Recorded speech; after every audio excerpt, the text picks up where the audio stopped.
Okay, here we go. Second video essay on controversial topic. If any mortals have claim to the ring, it is the men of Númenor, and not the halflings. It is not yours, save by unhappy chance. It might have been mine. It should be mine. Give it to me. It was with those words that Boromir tried to seize the ring from Frodo. For those of you who haven't seen The Lord of the Rings, Frodo, little guy, gets evil ring, goes, walks to place where they decide what to do with ring, meet people, including Boromir. They walk further, walk.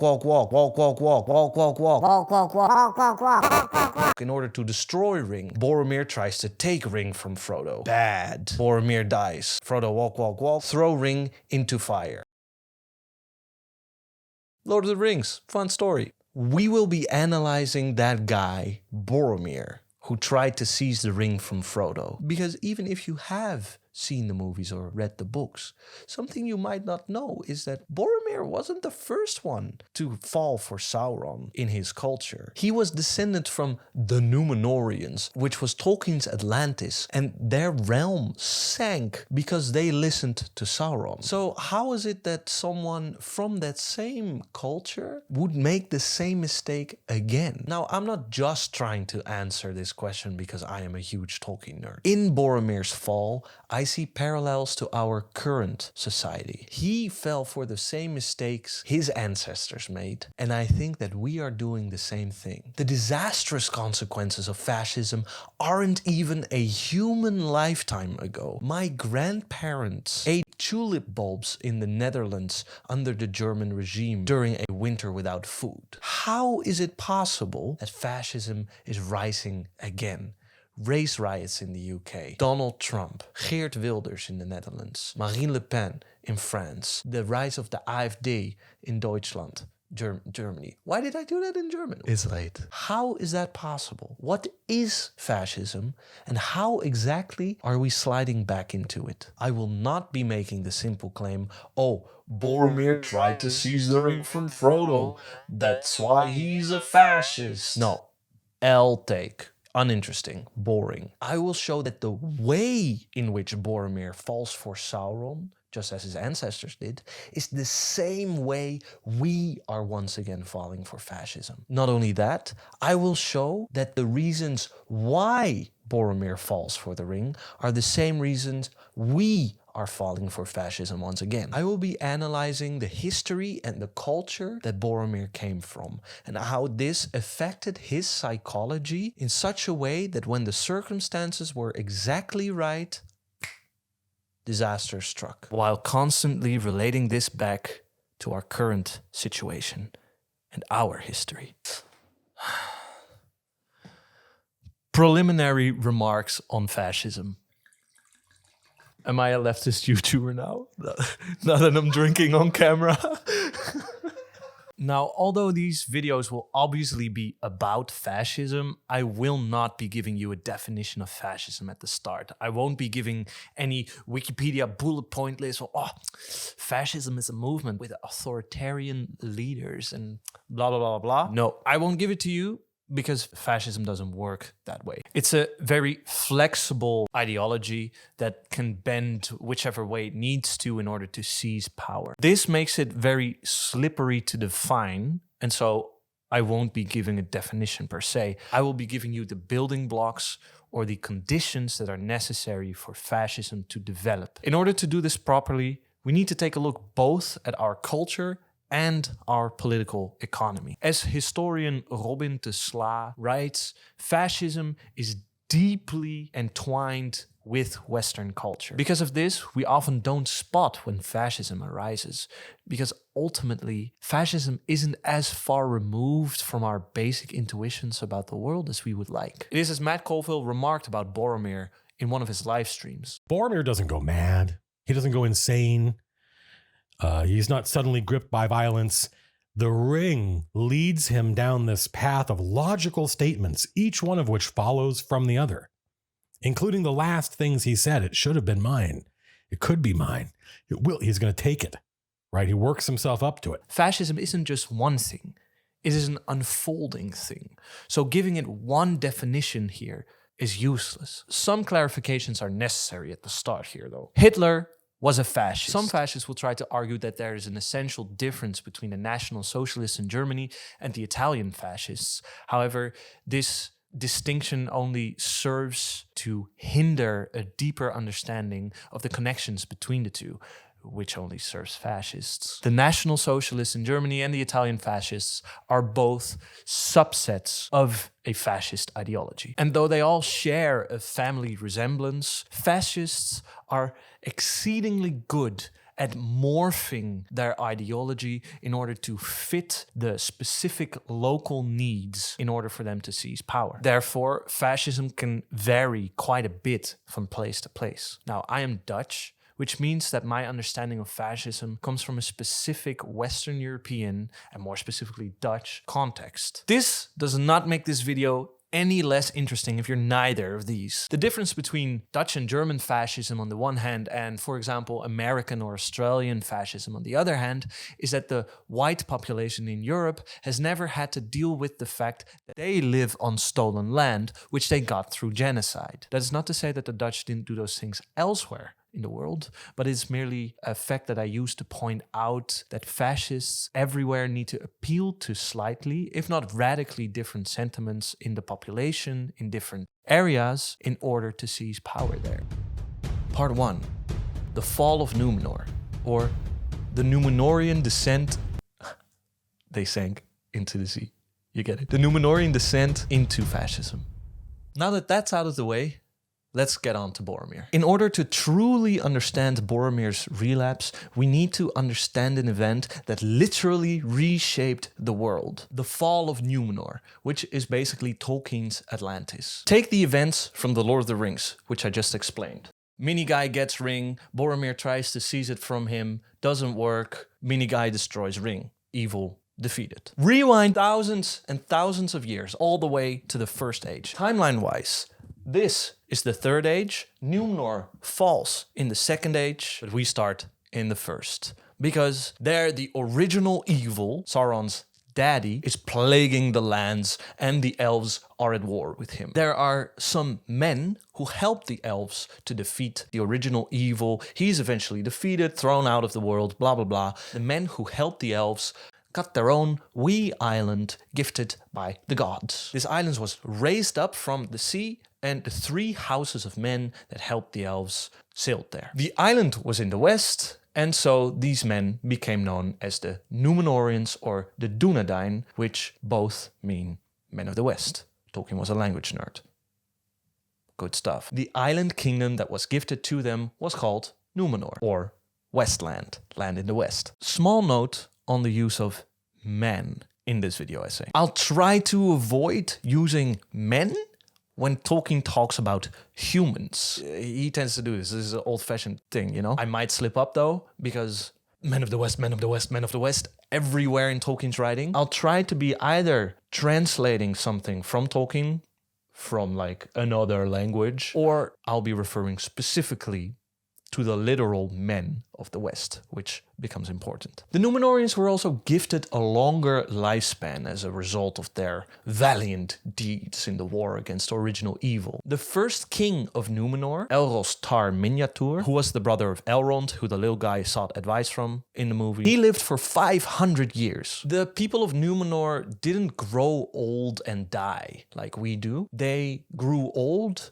and surrendered their lives voluntarily when they got to an age where they were like, okay, I'm out. Their island gave them everything that they could possibly want, and they prospered. They became a great seafaring nation and had good relationship with the elves that lived in Middle-earth. What could possibly go wrong? Well, there was an important catch. Far to the west of this island lay the Undying Lands, which is basically heaven. And the gods had told the Númenóreans that they weren't allowed, because although they lived longer lives, they're still mortal men doomed to die. Now, as the story is often told when it's told in brief, the more time passed, the shorter the lives of the Númenóreans became. Kings would no longer lay down their lives voluntarily, but they clung to it to the last moment and fucking died.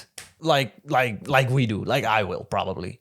I mean, I'm not happy about any of that. And while this all was happening on the island, like the kings and stuff, Sauron became the new evil guy. The old evil guy had been defeated, and the new evil guy, Sauron, came onto the stage and started warring in Middle-earth, the continent that is next to the island of Númenor. Then Ar-Pharazôn, I'm not gonna okay, disclaimer, I am not gonna try to pronounce all these names in a pretentious way. I'm just gonna do it with my Dutch tongue, I guess, English, whatever. I'm not gonna do Ar-Pharazôn. So, when the last king of the Númenóreans, Ar-Pharazôn, sailed to Middle-earth with his huge armada to defeat Sauron, he succeeded, and Sauron sort of bent the knee to Ar-Pharazôn, and he came back with him to the island of Númenor. Great idea. The story then goes that Sauron corrupted the king. And he was like, yo, is it not unfair that you are dying while they have an undying land over there, heaven? What about you seize that stuff for yourself? And Ar-Pharazôn was like, yeah, why am I dying? And they're undying. Let's go to heaven with our boats and our army. He put his throne on a boat and attacked heaven. The gods didn't like that. Surprise. So what they did, they rang their daddy, which was like the one god. Tolkien was Catholic after all. And he came down and ripped the earth apart, separated the undying lands and put them into actual heaven, and he sank Númenor. This was a catastrophe, of course. Everyone on the island died. The whole army that sailed west was obliterated, but 9 ships were able to leave Númenor to sail to Middle-earth. The story goes that these 9 ships were the ships of the Faithful, an order within the Númenóreans who saw through Sauron's light and stayed true to the gods. The leader of the Faithful was Elendil, whose son was Isildur. Now, Elendil would later, in the Second Age, die while fighting Sauron, and Isildur is the one who would cut off the ring from Sauron's hand and wear it himself. And he did not. From that point on, most people know the story pretty well. That's the little guy gets it and throws it into the fire. Sorta. Good story, right? No! It's wrong. As I've told it now, it seems that the fear of death is what drove Ar-Pharazôn to attack heaven. It is no wonder people interpret the story like this, because it is often the explanation that is given in the text of Tolkien himself. So why do I want to propose a different reading? How do I pretend to know the text better than Tolkien himself? Well, 1, I have an immense amount of student debt, so I could study philosophy. Tolkien, I assume, did not have student loans. And 2, I don't, obviously. But interestingly, all the texts that we have on Númenor, Tolkien didn't, well, he wrote them himself, but he pretended like they were historical sources. And so he wrote them as if Elendil, the leader of the Faithful who escaped on one of the 9 ships, had wrote them. So I'm not saying that I know the text better than Tolkien. I am saying that Tolkien wrote these texts from a Númenórean viewpoint and therefore explicitly put biases in these texts that reflected Númenórean culture. These texts are heavily biased and therefore don't get to the root of the problem. We need to start earlier and we need to go way deeper. Fear, death, and domination. If it wasn't the fear of death that made the Númenóreans go all cray-cray and attack heaven, what was it? Well, let's take a look and I'll tell you a little story. Long before the men of Númenor noticed that there was any trouble in paradise, Erendis, wife of the future 6th king of Númenor, Erendis said about the men of Númenor, all things were made for their service. Hills are for quarries, rivers to furnish waters or to turn wheels, trees for boards, women for their bodies' needs, or if fair, to adorn their table and hearth, and the children to be teased when nothing else is to do. But they would as soon play with their hounds' whelps. Númenor was to be a rest after war. But if they weary of rest and the place of peace, soon they will go back to their great play, manslaying and war. This quote shows us something very important about the men who lived in Númenor. Their attitude to the world and the people around them. They saw the world and the people in it as instruments in order to achieve their own goals. This attitude towards the world, this seeing of everything around you as an instrument for your own goals, is part of what I shall call the attitude of domination. Now, that might seem extreme to you at the moment, but bear with me. Of course, one quote by someone doesn't prove that the Númenórean men indeed were captured by this attitude of domination. So let us look at their history in order to prove it. As I said before, the woman whose quote we read, Appendices, was betrothed to Aldarion the Mariner, who would later become the 6th king of Númenor. She spoke these words to Ancalime, their daughter. For context, timeline-wise, these words were, in my estimation and from my calculations, spoken at around the year 880 of the Second Age, whereas the downfall of Númenor would only happen in the year 3319 of the Second Age, more than 2400 years later. Now, up until where we are in the timeline, Númenor had been quite isolationist, and it was Aldarion the Mariner who first set sail to Middle-earth in order to discover the peoples that lived there in the land. But because of his lust for seafaring and a spat with his father the king, he needed to find wood outside of Númenor in order to build his ships. He sought this wood in Middle-earth, and indeed he constructed a haven called Vignalonde, or New Haven, on the mouth of the river Gwathlo, or Grey Flood. Aldarion is the reason this river is named the Gwathlo, or the Grey Flood, because when he first entered it, I promise this is relevant, sunlight could barely get through the thick leaves of the dense forest that hung all over the river, and therefore he called it the Gwathir, or the River of Shadow, which later turned into the Gwathlo, the Grey Flood. This forest was huge, spanning most of, for sure, this area, but possibly even further. About what happened to this forest when the Númenóreans started constructing this haven at around 750 or 800 pizza. About what happened to that forest when the Númenóreans started to construct their great port, the following is written. The devastation wrought by the Númenóreans was incalculable. For long years, these lands were their chief source of timber, not only for their shipyards at Londres and elsewhere, but also Númenor itself. Shiploads innumerable passed west over the sea. When Sauron was at last defeated and driven out of Eriador, most of the old forest had been destroyed. The Gwathlo flowed through a land that was far and wide on either bank, and a desert, treeless but untilled.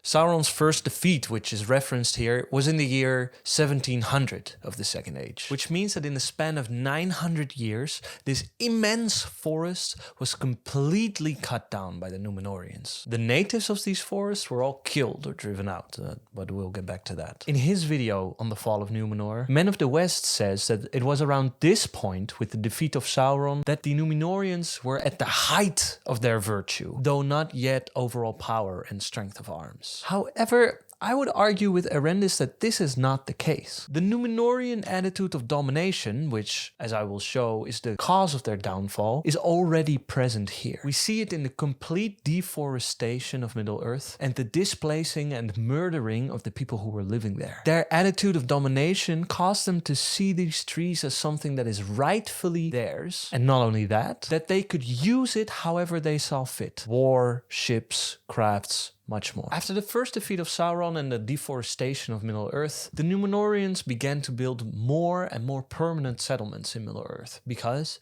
as is written, their own land seemed to them shrunken, and they had no rest or content therein, and they desired now wealth and dominion in Middle-earth, since the West was denied. So Elendil was the leader of the faithful, a sect who were opposed to the king's men. Now, this was during the 13th and 14th king of Númenor. Now, Elendil writes that it is this time in which the shadow fell upon Númenor. The kings became more proud, they became greedier, and they started to not give up their lives voluntarily anymore. It was the king's men who started to fear death and started to openly talk about their dislike of the gods and the ban that they had put on the Númenóreans from entering heaven. So the sect, the king's men, followed the kings in this respect, hence the name. The king's men, the faithful, you guessed it, remained faithful to the gods and the ban that they had put on the Númenóreans from sailing west. It is somewhere around this time that a messenger of the gods was sent to the Númenóreans because, the gods sort of knew that, they're gods, right? They knew that something was up, so they sent them a messenger. To this messenger, who said something like, yo, chill out, yada, yada, yada, the Númenóreans said this: why should we not envy the Valar, or even the least of the deathless? For us is required a blind trust and a hope without assurance, knowing not what lies before us in a little while. And yet we also love the earth and would not lose it. Now it is very telling that these words were spoken during a turning point in Númenórean colonialism in Middle-earth, where they went from genocide and resource extraction to genocide, resource extraction, and the building of permanent settlements from which they got insanely rich. So yes, they were afraid of death. Who isn't? If you watch my last video, you know I am. But they have two specific reasons that they're afraid of death. One, they don't know what comes after life. And this uncertainty and unknowing is important. Remember it. And two, they don't want to lose the earth. A statement like that, in the context of a genocidal and settler colonial regime, needs to be read as an expression of that regime. You can only lose what belongs to you. The attitude of domination for the Númenóreans is a complex system made up of this idea of utility, but also a sense of entitlement. The twin ideas that everything belongs to them and that everything should function so as to serve them. Fast forward a couple of centuries and we come to Ar-Pharazôn, the last king of Númenor, the guy who attacked heaven allegedly because he made Sauron his advisor. How exactly did he make Sauron his advisor? What would... So we've already talked about that Sauron was defeated in Middle-earth before. But in the time of Ar-Pharazôn, Sauron was once again amassing might in Middle-earth. And to taunt Ar-Pharazôn, Sauron called himself the King of Men. Then Ar-Pharazôn went to Sauron with this incredible army in order to defeat him, not to free the people of Middle-earth from Sauron and his evilness. No, it was because Ar-Pharazôn thought only he was allowed to be called the King of Men and therefore had to subdue Sauron. What more shows the attitude of domination? That you save the world not because you want to save the world, but because someone is dominating the world and you should be the one that gets to dominate the world. This is my Middle-earth, my own process. The exact wording that is used in the text is important here. Ar-Pharazôn would compel Sauron to become his vassal and his servant, for in his pride he deemed that no king should ever arise so mighty as to vie with the heir of Eärendil. And so Ar-Pharazôn sent forth heralds, and he commanded Sauron to come before him and swear to him fealty. The forces of the Númenóreans were so great that Sauron bent the knee in order to not lose the battle, and maybe win the war. Sauron went to Númenor as prisoner, but quickly became the king's advisor. There, at Ar-Pharazôn's side, Sauron with many arguments gainsaid all the Valar had taught, and he bade men think that the world, in the east and even in the west, there lay yet many seas and many lands for their winning, wherein wealth was uncounted. And still, if they should at last come to the end of those lands and seas, beyond all lay the ancient darkness, and out of it the world was made. For darkness alone is worshipful, and the Lord thereof may yet make other worlds to be gifts to those that serve him, so that the increase of their power shall find no end.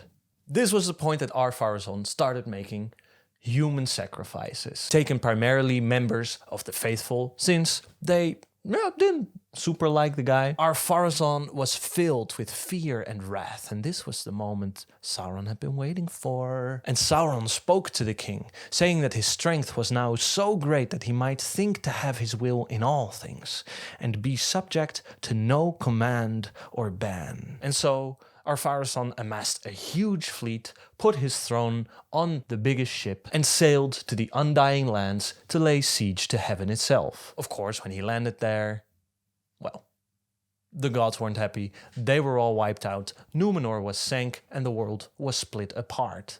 Now, it's often said that Sauron corrupted or tricked Ar-Pharazôn.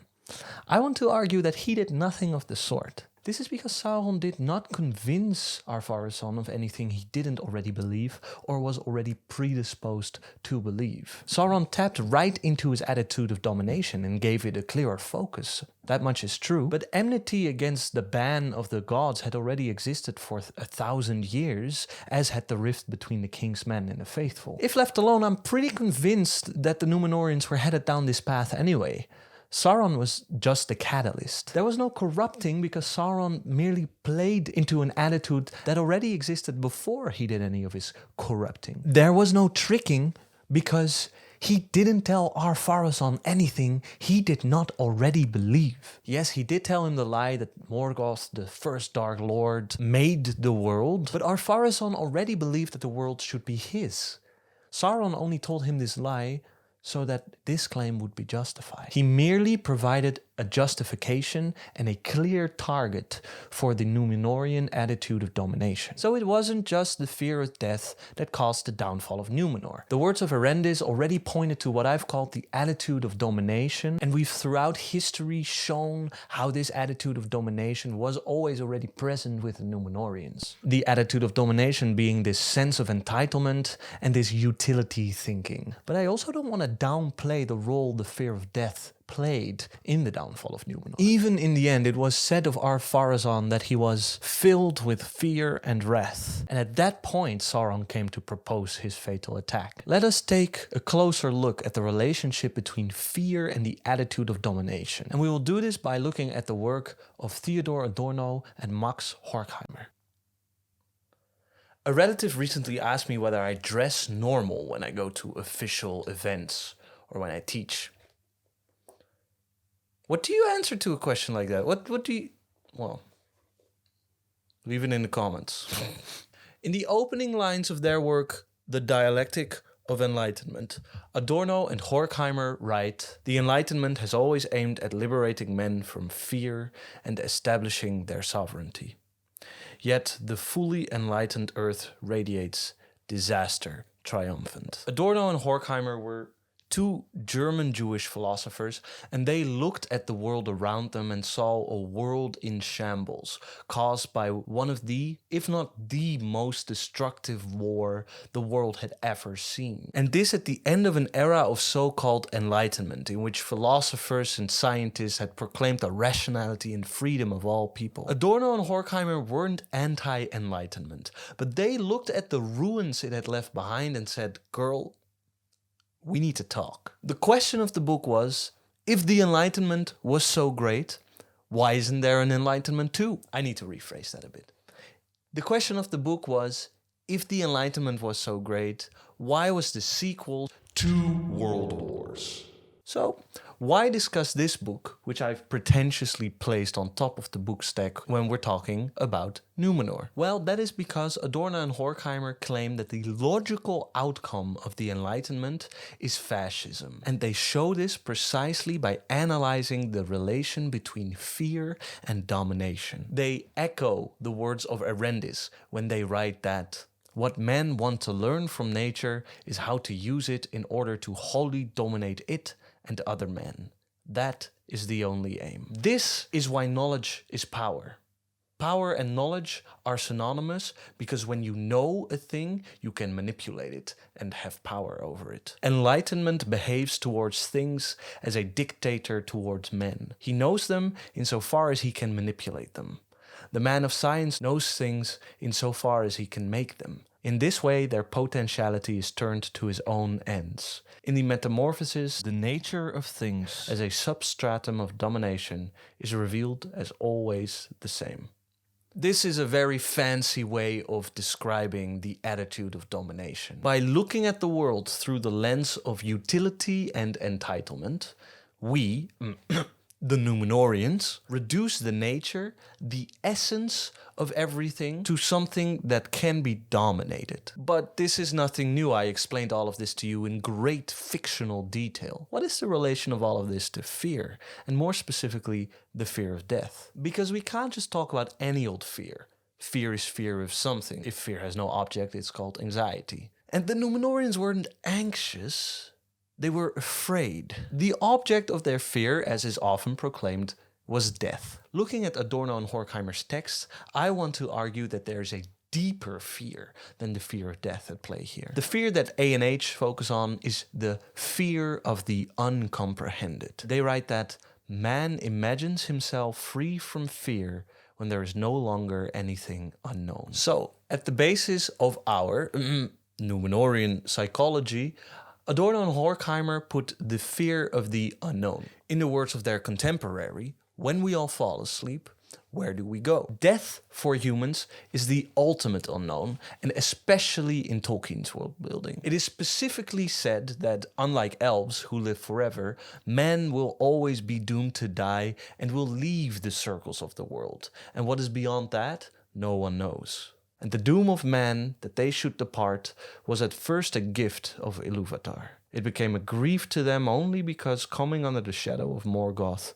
it seemed to them that they were surrounded by a great darkness, of which they were afraid. It is exactly the fear of the unknown that is at the root of the fear of death. Luckily for the Númenóreans, the unknown can be turned into the known, because to know means to be able to dominate. A&H write that the expression of fear becomes explanation. The Western world, by which of course I mean the Númenóreans, had a very particular way of explaining the unknown. They'd always explain it away as something that should be in their service, as something that they could use instead of it being a threat to them. Sauron only tapped into this fear and domination. He didn't create it, and he didn't trick the Númenóreans into thinking like this. He merely used an already existing attitude to his advantage and drove it to its extreme. He said that not only could they conquer death, they could go even further if they wanted. What if they'd conquered the whole world?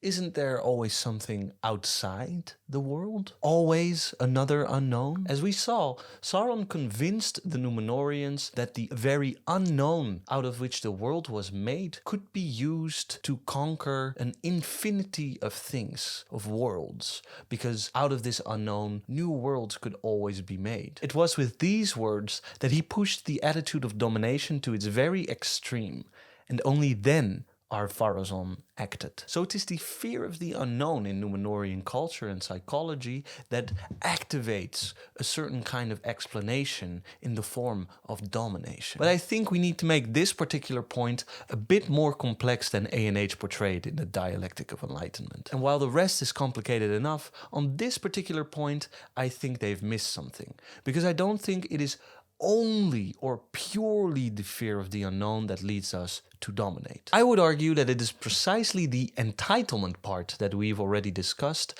that drives people from fear to domination. Entitlement arises together with the need for control. These things belong to me, and therefore I can do what I want with them. The other way around holds as well.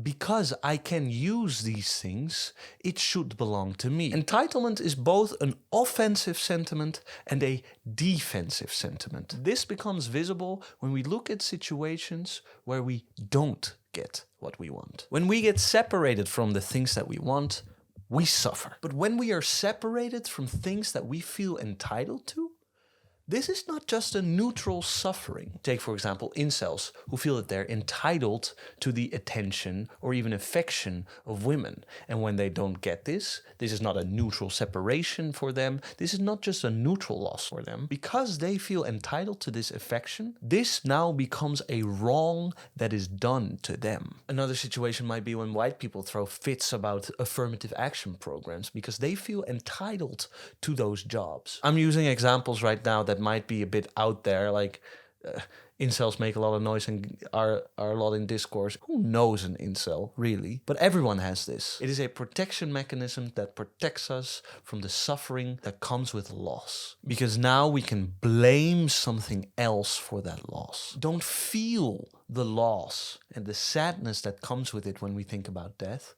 No, blame the gods and attack them. Utility and entitlement, which make up the attitude of domination, give us a way out of the fear of the unknown. If only we knew everything and possessed everything, we could optimize everything and minimize suffering. And maybe knowing everything when it entails owning everything might not be the best form of knowledge. So how did the men of the West develop this attitude of domination? Or more specifically, how could the men of the West justify the atrocities that they committed through it? The main thing justifying the attitude of domination, which led Ar-Pharazôn to attack the gods and Boromir to take the ring. Don't forget, we're still talking about Boromir. Look at me. We're getting there. This is important. The main thing that justifies the attitude of domination which led these people to do these horrible things is racism. The totally fictional race ranking of the Númenóreans. Fictional. So for this section to make proper sense, we need to go all the way back to before Númenor was raised from the sea. Remember that Númenor was a gift to the 3 human houses who helped defeat the first Dark Lord. These 3 houses, the House of Hador, the House of Beor, and the House of Haleth, were together called the Edain. Now we should go into a bit of etymology here in order for this section to make proper sense. I'm sorry, bear with me. Edain comes from the root Ata, which means 2. So the Edain were the second people. This refers to when the races of Middle-earth were woken up by God.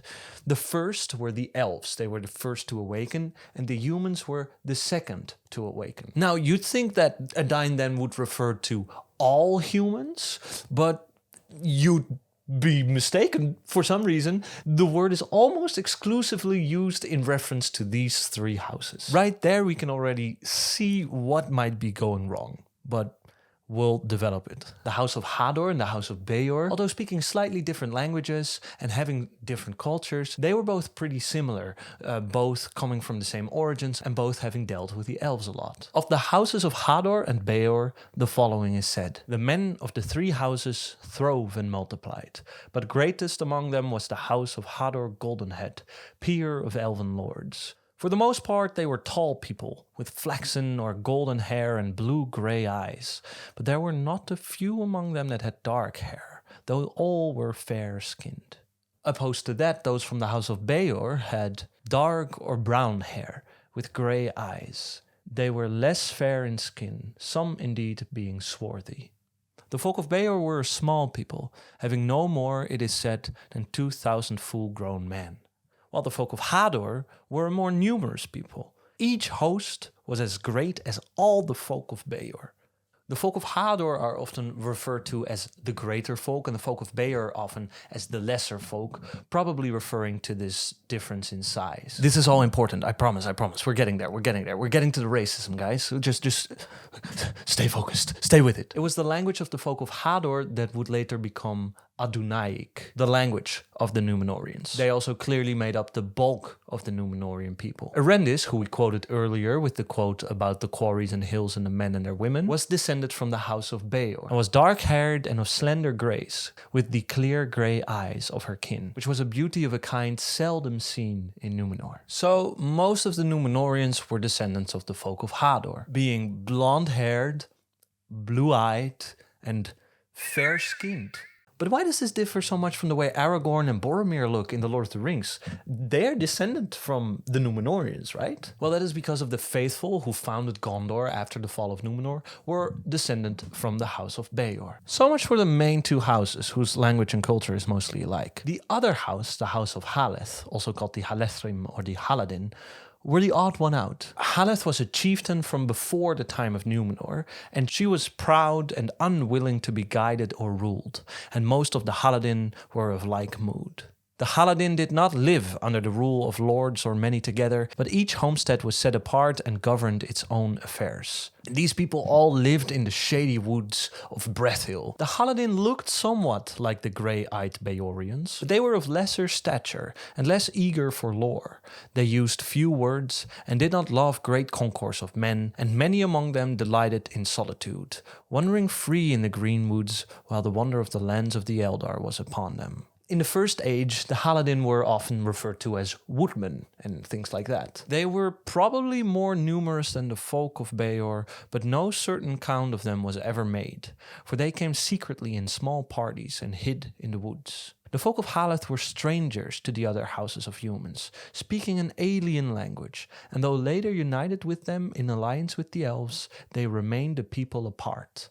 They also barely spoke Sindarin, Sindarin? I never know. But they didn't speak it, and which was the Elvish spoken in that part of Middle-earth, and which was basically the lingua franca of the time. They did not willingly adopt new things or customs, and retained many practices that seemed strange to the Eldar and the other Atani. So they looked very different than the other houses, they spoke a different language than the other houses, and their culture was very different from the other houses. And very important, only a few of the folk of Haleth set sail to Númenor when it was gifted to them. A lot of them remained in Middle-earth. So much for the people who would make up what we now call the Númenóreans. The folk of Hador, blonde-haired, blue-eyed, the folk of Beor, black hair, grey eyes, and the folk of Haleth, the weird guys. All these together, the people who moved to Númenor would henceforth be called the Dúnedain instead of merely the Edain. Dúnedain meaning the men of the West. The humans of the West. Now, these people, the Dúnedain or the Númenóreans, thought they were really fucking cool because they descended from the 3 great houses of men. In fact, they thought they were so cool that when they started having dealings with the people that lived in Middle-earth again, they made a tier list of the coolness of the people, with themselves on top, of course, in order to make sure that their coolness would not be touched by the uncoolness of the people on the other side of the pond. The tier list was as follows: high men, which were Númenóreans of more or less pure descent, middle men, and men of darkness. And of course, this tier list is purely theoretical. Luckily, no one in the real world would ever make such a tier list. Exploring the way this tier list works will tell us absolutely nothing about the tier list that humans in our world haven't made. It's not relevant, luckily. And definitely these tier lists that people make don't turn into whole states where these tier lists are informed and people have more rights and less rights depending on what tier of human you are. Don't worry about it. Fantasy. Just fantasy. They themselves, of course, were high men because they were descendants from the 3 great houses of the Edain who helped defeat the first Dark Lord. The other 2 categories were determined by the friendliness of the people regarding the Númenóreans. Friendliness in conception wasn't necessarily racially bound. Hobbits would also be counted among the friendly people. However, the term was quickly used to divide people into the strict categories of the tier list according to their heritage. These people lived all over Middle-earth, and it is speculated that they have the same ancestors as the Númenóreans, but just didn't move to Númenor. The men of darkness were the enemies of the Númenóreans who lived in Middle-earth, and they were considered to be descendants of the people who fought with the first Dark Lord in the First Age, and they were considered unfriendly. This, in theory, is the way these terms were used. However, in practice, these terms were used in order to justify the Númenórean need for domination. Remember when the Númenóreans started cutting down all those forests along the big river? They did this even though the forest was already inhabited. Well, they said, it is only inhabited by a warlike people, actual quote, by men of darkness. However, the following is also written about this. It must be said that the unfriendliness to Númenóreans and their ally was not always due to the shadow, but in later days to the actions of the Númenóreans themselves. Thus, many of the forest dwellers of the shorelands became bitter enemies of the Númenóreans because of their ruthless treatment and their devastation of the forest, and this hatred remained unappeased in their descendants, causing them to join with any enemy of Númenor. In the Third Age, their survivors were the people known in Rohan as the Dunlendings. The Dunlendings are the people Saruman recruits. It is even said that the people who lived there were in awe of the Númenóreans, but they did not become hostile until the tree felling became devastating. Then they attacked and ambushed the Númenóreans when they could, and the Númenóreans treated them as enemies and became ruthless in their fellings, giving no thought to husbandry or replanting. So these people only became hostile to the Númenóreans after they ruthlessly started cutting down their homes. Who can blame them? People are coming to your forest, start cutting it down, you retaliate, and in their retaliation, they genocide you and settle on the deforested land so that you need to flee to the mountains or be killed. And then they call you men of darkness. Doesn't ring any bells. I'm so glad this is fantasy. But if these people were not unfriendly to begin with, why did the Númenóreans treat them so badly from the start? Well, turns out that this vague criterion of unfriendliness can be twisted in whatever way you want so that you can do with it what you please. The term was actually applied usually only to men whose stature and looks were similar to those of the Númenóreans, together with the fact that your language should be descended from the same language tree as those of the Númenóreans as a proof of your descendants from their great houses. And the people in those areas did not look like the Númenóreans, and they did not talk like the Númenóreans. First, looks. As mentioned, these people were the ancestors of the Dunlandings, and of them it is said that they were swarthy and dark-haired. Now, to be honest, like, my English is pretty good. I did my uni in English and lots of my high school was in English, but I'm not a native speaker, and I still needed to Google the word swarthy. And apparently it means that they had olive or darker than olive skin tones. That is significant because that would mean that their ancestors probably looked like this as well. Darker skin and darker hair. Very different from the blue-eyed, blonde-haired, white-skinned Númenóreans. They also talked very different than the Númenóreans. So these people weren't deemed worthy of the notion of friendliness because they didn't talk like them and they didn't look like them. However, plot twist, it was later remarked on by Gondorian scholars that the forest dwellers around this river, with no central leadership, sounded a lot like another group of people that we've already talked about. And indeed, they discovered that these people were descended from the folk of Haleth, the weird house. So, I mean, apart from the fact that it is bad to do any of that stuff for whatever reason to people, yeah, according to the Númenóreans' own standards, these people were middlemen. So apart from the fact that, of course, it is bad, genocide is bad, guys, controversial. Actually controversial. But apart from the fact that no one should be treated like that by anyone, the Númenóreans, according to their own system, should have classified these people as middlemen and therefore should have treated them with respect. Again, according to their own standards. Genocide bad. They treated the people who were descendant from the people who fought against the first Dark Lord so bad that they drove them into serving the new Dark Lord throughout multiple ages just to get back at them. In this misapplication of this high middle dark system, we can see what it's actually about, as all exceptions show us the core of the system. This wasn't a mistake, this was the function of the system. The system was always meant to justify the superiority of the Númenóreans based purely on their descent. And the more you looked and talked like them, the closer you were to these superior humans. Its only purpose was to serve Númenórean domination. But we've learned all of this from the Númenórean sources themselves. All of this info was written down by Elendil. These glaring hypocrisies we've gleaned from their own sources. If only we had a source from outside of Númenor. Maybe a story from the point of view of the humans living in Middle-earth?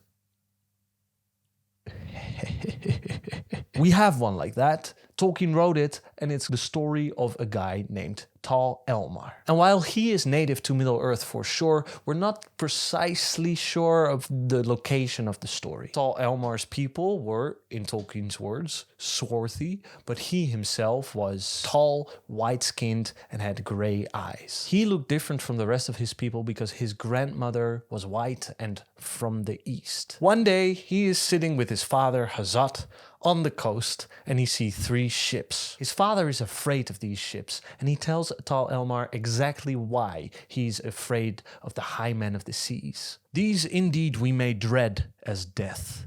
For death they worship and slay men cruelly in honor of the dark. Black tales come to us out of the coastlands, north and south, where they have now a long time established their dark fortresses and their tombs. But hither they have not come since my father's day, and then only to raid and catch men and depart. Now this was the manner of their coming, 2 ships or more together, stuffed with men and not goods. And ever one of the accursed ships had black wings. For that is the ship of the dark, and in it they bear away evil booty, captives packed like beasts, the fairest women and children, or young men unblemished, and that is their end. Some say that they are eaten for meat, and others that they are slain with the torment on the black stones in the worship of the dark. Both may be true. Kind of a different image than the Númenóreans painted of themselves, eh?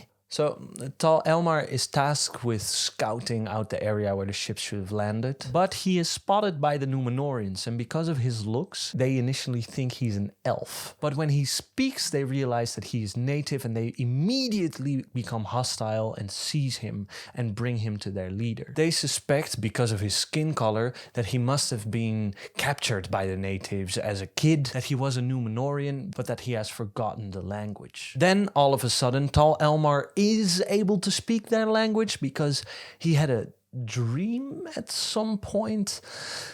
Tolkien didn't think that part of the story all the way through, I think, but whatever. Tal Elmar miraculously speaks Númenórean because we need these people to have a conversation. Tal Elmar says that he's afraid of what the Númenóreans will do to him now that they've caught him, and the Númenóreans say, "You or your kin at least belong already to the dark," which Tal Elmar denies. "We fear the dark, but we do not love it nor serve it." Now, how do you think the Númenóreans respond to this? They have captured someone who claims to be native, to not be in league with the dark, who looks like them, and who speaks like them. Tal Elmar should be ranking middlemen in their tier list at least, but the Númenóreans actually respond, "Alas! Your time of dwelling in these hills is come to an end. Here the men of the West have resolved to make their homes, and the folk of the dark must depart or be slain." The Númenóreans made colonies in Middle-earth and left the natives with basically no choice. Leave or genocide. Anyone who got in their way was simply labeled a man of darkness. It is clear that Númenórean racism, the racism that segregates people into a tier list based on who they and their allies were, these tiers being called the first, the second, and the third world. I mean the developed, the developing, and the undeveloped. I mean the industrialized, industrializing, pre-industrial. I mean high, middle, and dark men served to justify their attitude of domination. They were entitled to these lands and allowed to use them however they saw fit because they were descendants from the great houses of the First Age and therefore better than all the other people. They had to invent a category like middlemen because obviously not all humans were blatantly evil, but even the ones that they deemed evil were often evil because of the evil actions of the Númenóreans themselves. The relationship between racism and the attitude of domination is not a one-way street. I think it is much more likely that racism is an intrinsic part of the attitude of domination and that domination is an intrinsic part of racism. They work in a very complex way, each of them giving rise to the other in order to justify the other and itself. They form a circle, strengthening each other. We can take things because we are superior, and our superiority shows itself precisely in the fact that we are taking these things. The Númenóreans thought they had a right to a certain land because of their race. Raisin land? Raisin land? Does that sound familiar? Raisin land. Blood and land? Have I heard that somewhere before? Blood and soil. Raw. I need some help with this section. You may have heard the slogan blood and soil before. This slogan most accurately describes the core of Nazi ideology and a fascist world view, both according to scholars and according to Nazi theorists themselves. Alfred Rosenberg, a prominent Nazi theorist who, according to Hitler himself, had no chill, described this notion of blood and soil as follows. The National Socialist worldview springs from the conviction that blood and soil constitute that which is most essential to Germanness, and that it is therefore in reference to these two givens that a cultural and state politics must be directed. Blood and soil, Now we're getting into the actual analysis of hardcore fascism. What does this slogan mean? The first part, blood, means a whole lot. It means a people, a volk, that have a shared culture. It means race. Rosenberg writes that the health of the blood is the condition for every great achievement, and therefore the great goal of internal and external politics must be the preservation and strengthening of this blood. The National Socialist movement has combined this deepest understanding with the research of race. The 5 races of Europe, due to the current deepened research, aren't merely understood in a material sense, but it is currently understood that the exterior of people of different races goes together with a very distinct character, a very distinct spiritual attitude. The separation of different races is therefore also a separation of different souls and spirits. The point that Rosenberg makes here is important. Race is intimately tied to a certain notion of spirit. Each race has their own way of thinking. Each race has their own capacities. Race is indistinguishable from a culture, a certain Volkskultur, a culture that springs from a specific people. There is an inborn authenticity that is the condition for the people's culture that is rooted in blood and soil. People's culture, the translation doesn't really fit the German vibes, but I mean, we got to do this in English, so that's the translation we have.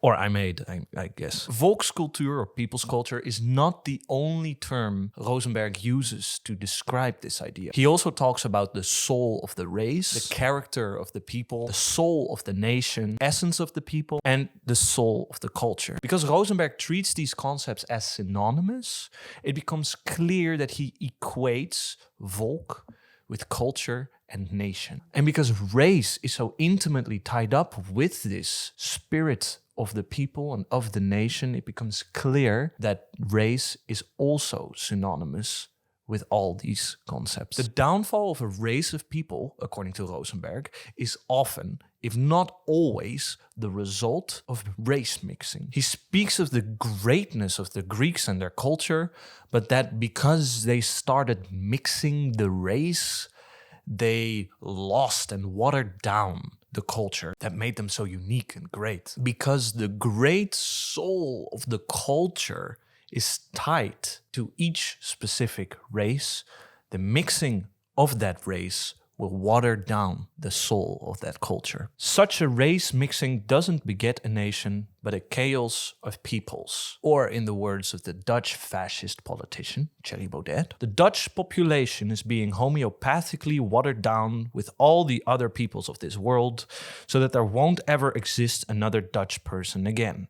So that who we are can never take on a form. Later, Baudet amended this statement, saying that, I didn't mean race, I meant culture. But we now know that culture and race are synonymous for fascists, and that for contemporary fascists, culture is used as a gateway drug for race. Baudet might as well have quoted this following Rosenberg line. We now know in what way race and spirit belong together. We know that a certain race brings forth a certain art, a special kind of religion or philosophy, and however that a mixing of peoples who differ in nature only has a bastardization in each of these areas as a result. Although people and nation are very abstract notions, they express themselves very concretely in the individual. The state of each individual is an indication of the health and vitality of the nation, of the culture, of the race, because individuals are expressions of these things. The soul of the culture expresses itself in each individual as their personality or their character, according to Rosenberg. Personality is not opposed to the masses. Instead, it is precisely the highest expression of a will of the people. Healthy individual is the expression of a healthy culture, which is an expression of a healthy race. And therefore, it is the responsibility of each individual to keep the purity of the race and the culture intact. But of course, that responsibility is not equally divided among all individuals. The genetic purity of the race, according to Rosenberg, is mainly the responsibility of women, because I guess they do the birthing. Rosenberg writes that keeping the purity of the race is the holiest and biggest task of the woman. When individual strength becomes the signifier of a healthy race, we shift the focus from care for the sick and the disabled to their elimination, since their presence in society means that the race is degenerating. For us is no longer the sick human of interest. For us they stand no longer in the center of the form of art, but instead the strong, healthy human in his struggles, in victory, or also in his heroic defeat.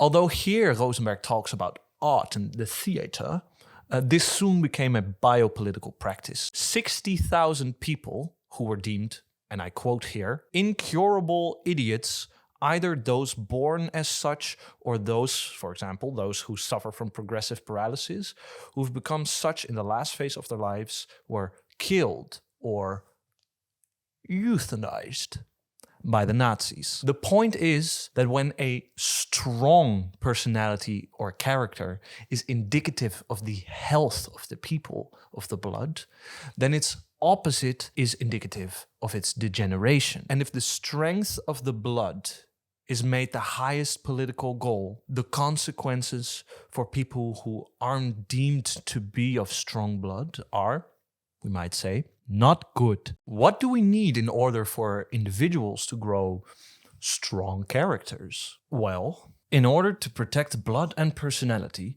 the people need a space in which they plow, sow and harvest, in which they can live a worthy life. This is how we connect blood to soil. In order for a culture to be strong, the race needs soil to live on and become strong through living on that soil. Rosenberg saw international politics as a natural demarcation of cultural souls and the states that have grown out of them. These cultures are naturally bound to a specific soil. They are rooted in that soil and they spring forth from them. The nation is the thing that ties all of this together. The nation is the thing that encapsulates blood and soil, race and space, and culture and land. The nation is the result of the blood and the landscape of a political and spiritual communal destiny. A nation needs to be homogeneous because a race or a culture needs to be homogeneous. This is also perfectly described by the fascist Prime Minister of Hungary, Viktor Orban, who recently said the following: "Migration has split Europe in two, or I could say that it has split the West in two. One half is a world where European and non-European peoples live together. These countries are no longer nations. They are nothing more than a conglomeration of peoples." Orban is describing Rosenberg's people's chaos to the letter. In the same speech, he also said, "We do not want to become peoples of mixed race." And oh yeah, Baudet endorsed this speech.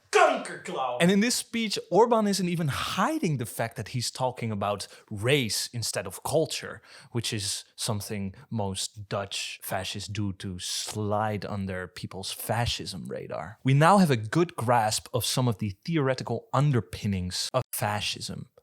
Now the important part. How does this relate to the Númenóreans? Well, of course there are some surface level similarities, which, despite being surface level, are still real similarities, such as making a classification of the races with yourself on top. But we need to go deeper. Blood and soil is an expression of the attitude of domination, and the Nazis justified it in exactly the same way as the Númenóreans did. Racism. Remember that the attitude of domination consists of both utility thinking and entitlement, ownership and instrumentality. First, instrumentality. Blood and soil subdues everything, and I mean everything, for one goal: the health of the race, of the culture. As we've seen, it achieves this through soil. But soil is only important insofar as it is useful for the health of the nation. The soil needs to be the space for people to plow, sow, and harvest so that these people can become strong. This is just like the Númenóreans using Middle Earth as their personal wood supply for their ships, and women are used for their bodies, put in service of the health of the race. Remember the words of Appendices. All things were made for their service. Hills are for quarries, rivers to furnish waters or to turn wheels, trees for boards, women for their bodies' need. The other half of the attitude of domination, entitlement, is more than present in these fascist ideas. It is present in this idea that fascists had a natural right to a certain plot of land because the soul of the culture was tied to that land. However, it's not the case that the Germans thought that they were entitled to the entire world, technically. Rosenberg states that Europe acknowledges both the great nations and states of the yellow race and their life rights, and that the European nations should recognize the achievements of the yellow race without prejudice. All races, and therefore all cultures, are bound to their specific plot of soil, and all other cultures should respect these boundaries, these natural boundaries. This is something echoed by many current fascists as well. Often when they're confronted with their white supremacy, they say, "Oh, we're not white supremacists. We want every culture to have their own ethno-state." Unfortunately for them, that's not something the Nazis disagreed with. Okay, but I mean, I hear you ask, where was this respecting of national boundaries in the Second World War? And why did the Nazis try to revoke the Treaty of Versailles? Versailles? Which had confiscated German colonies after World War I in order to regain control of their colonies in Africa. How is that respecting the natural boundaries of the soil in which culture souls are rooted? Garçon? Hoe durf je? Thank you. First, let's look at the war and the German campaign in Europe. Why did they do it? Or how did they justify it? The answer is two-pronged. Lebensraum, and the protection of white culture. I mean, in actual war, things are infinitely complex, but at least these were the outward justifications. Poland was invaded because their soil belonged to the German people. They needed that soil for...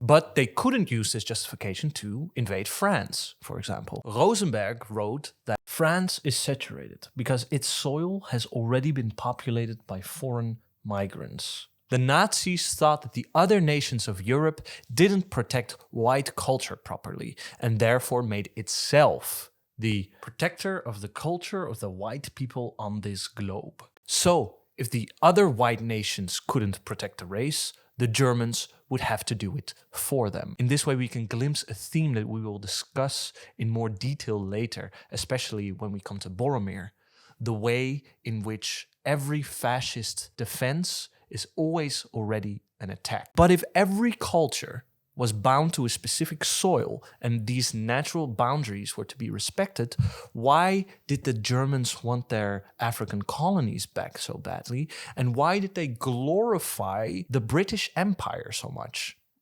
before they went to war with them? This is where the racism comes in. I mean, it already has come in, obviously, but this is where the specific anti-black, we hate black people kind of racism comes in. The fact remains that a real black culture doesn't exist. The lack of an authentic statehood in Africa means, geopolitically speaking, the right of the white to colonies. Yikes. Hitler also wrote that white people have a primal power of cultural creation, which sets them apart from all the other races, especially black people, whom they consider to not have a culture at all. This means that if you have a right to a certain soil because of your culture that is rooted in it, and black people in Africa weren't considered to have a culture, white people were entitled to colonize these lands. Or in the words of the Númenóreans, alas, your time of dwelling in these hills has come to an end.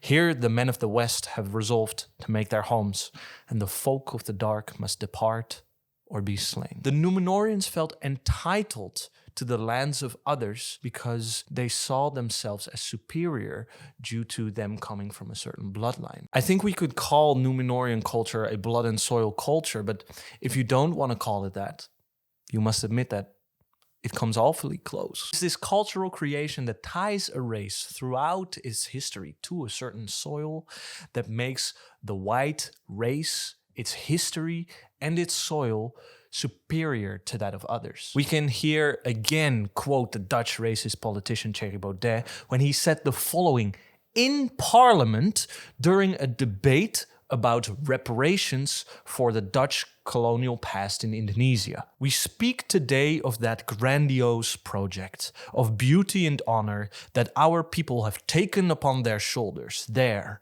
far away on the other side of the world, in order to make even those who, through their geography, genetics, and history, have not inherited the blessings of European existence, and to make them part of that existence anyways, to make them participants in the superiority, the generosity, I dare say, the humanity of the West.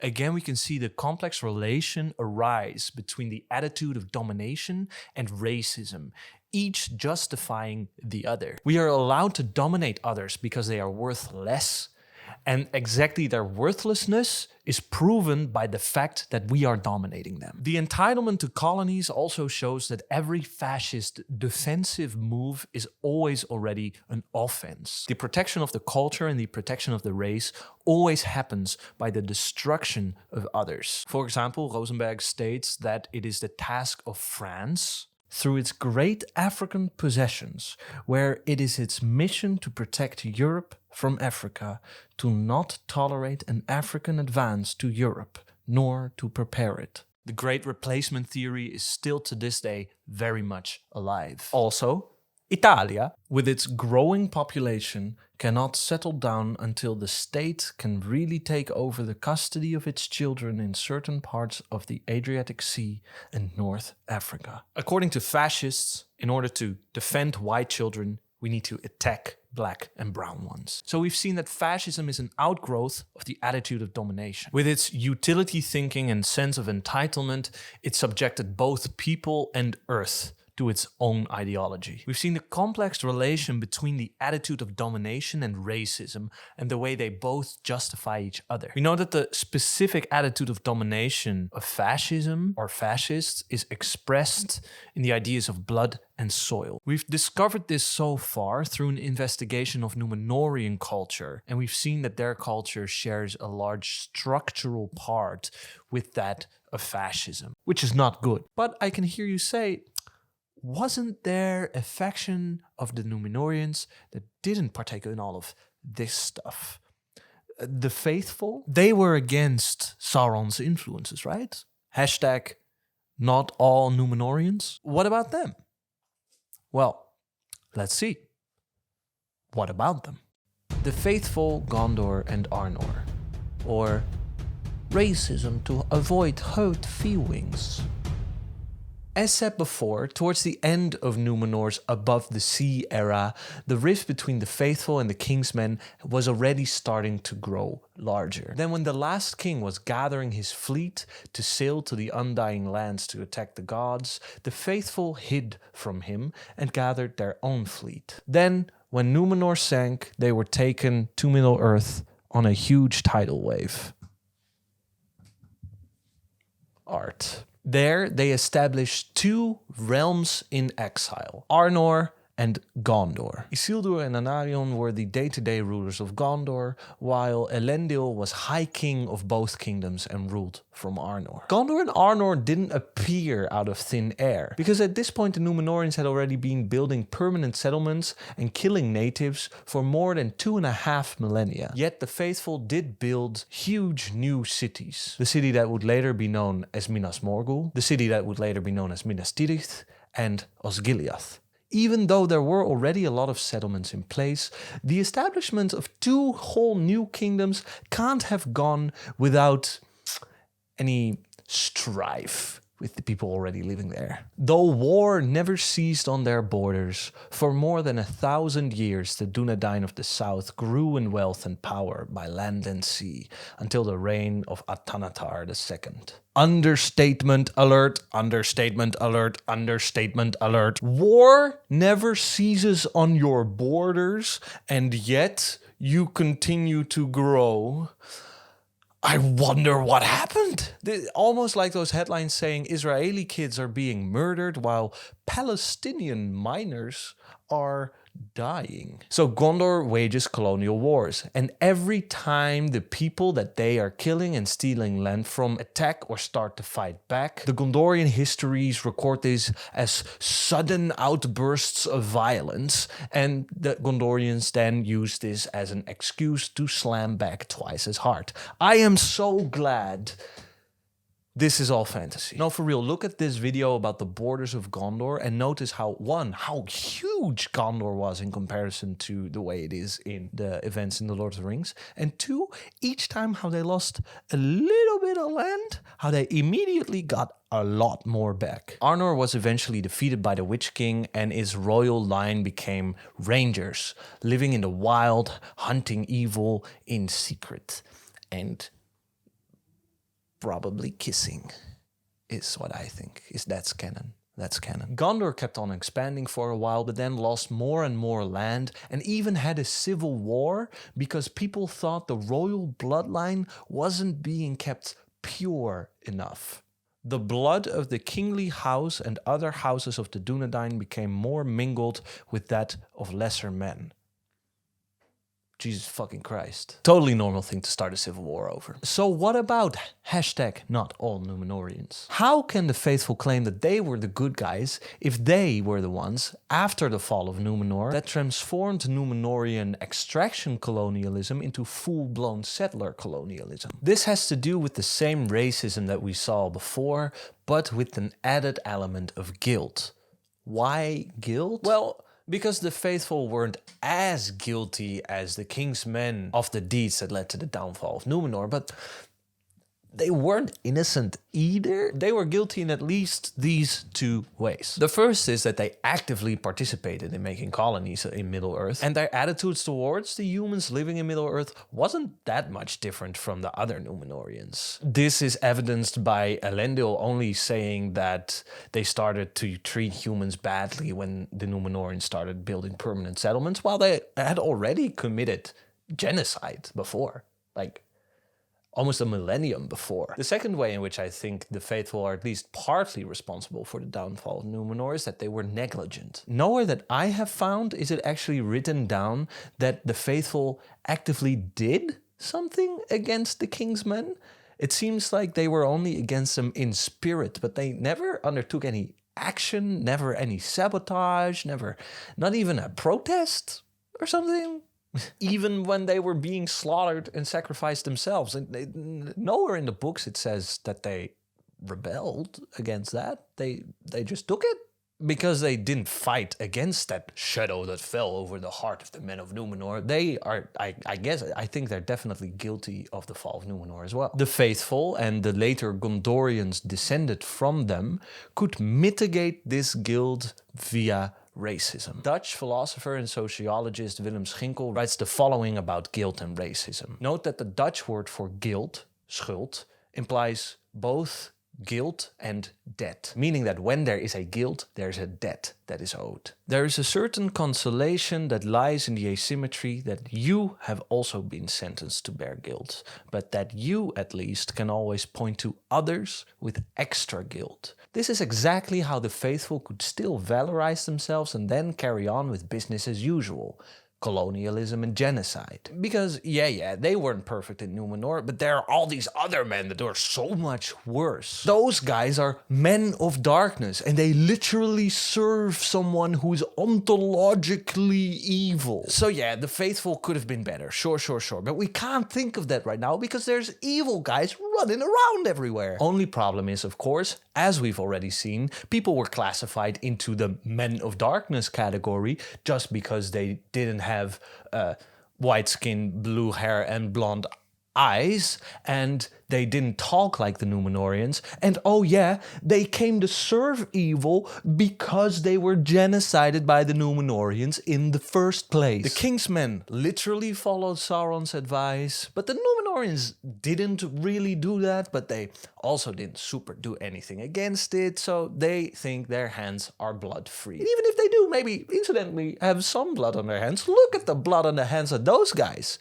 We gotta cut their hands off before we can even think about cleaning ours. Through this mechanism of cancelling out their own guilt, they also cancelled out the debt that guilt implies. They definitely owed the people of Mildor something after the destruction of their homes, the taking of their lands, and the killing of their people. What did they owe? I don't know. Land back. Reparations, something, but they cancel out the debt that their guilt implies by saying that others are more guilty than them, and they do this via that racist idea of the men of darkness. Schinkel says, however, that this strategy only works to a certain extent. The attribution of guilt only works until the people who you have assigned an extra guilt to suddenly reveal themselves as making a demand that they are treated with respect, demanding that their lives matter. At that moment, when the silenced suddenly erupt in the center of that world that is created by these people and demand that the world that is built on their bloody backs should listen to their voices as well and take into consideration their needs and their lives, that moment is a breaking point. Schinkel gives us a framework here and shows us that there are basically two options when the oppressed suddenly demand that their life should be taken into account: decentering and consolidation. Decentering is accepting that your view of the world, your way of life, was an oppressive one. Where you first were the center of the world, now you decenter in order to better listen to those who were hurt more by the system than you were, who are pushed to the side, marginalized. You accept that your own knowledge and even actions and even being are incomplete, not fully whole in themselves, and therefore need others to be with you and not push them to the side, into the periphery. This doesn't necessarily mean that you should then center someone else. In this decentering, everyone and no one becomes the center. The other option is what Schinkel calls consolidation. This consists in doubling down on those systems that others are trying to change. The others are more guilty than you, and how dare they claim otherwise? They should be taught their place. This eruption of them into the center of the world only proves that they are more guilty because they are guilty of disrupting the world. They are the cause of all this chaos, not the system that pushed them to the side in the first place. The system is fine, and if they can't deal with that, that only proves that they are the ones that are subpar, incapable, lesser, and guilty. These two options, decentering and consolidations, are the threads according to which I will be analyzing Boromir's fall for the ring. So we're finally there. We will be looking at how all these ideas, all these structural and cultural things are playing out on a personal and psychological level in Boromir and how they work through him. Schinkel argues that the consolidation of the current system is what fascism is. And while that may sound a bit extreme, through an analysis of Boromir's personal psychology and actions, we will look at what that consolidation of a system actually looks like and what it means. And then we will see how consolidation is fascism. We're gonna finally answer the question, how is it possible, knowing now all that Boromir's ancestors did, that he does it again? And how is it possible, knowing the horrors that fascism brought on the world, that we are doing it again? Welcome back into my little reading corner. Godver. I forgot the book. Fuck. Boromir! Finally!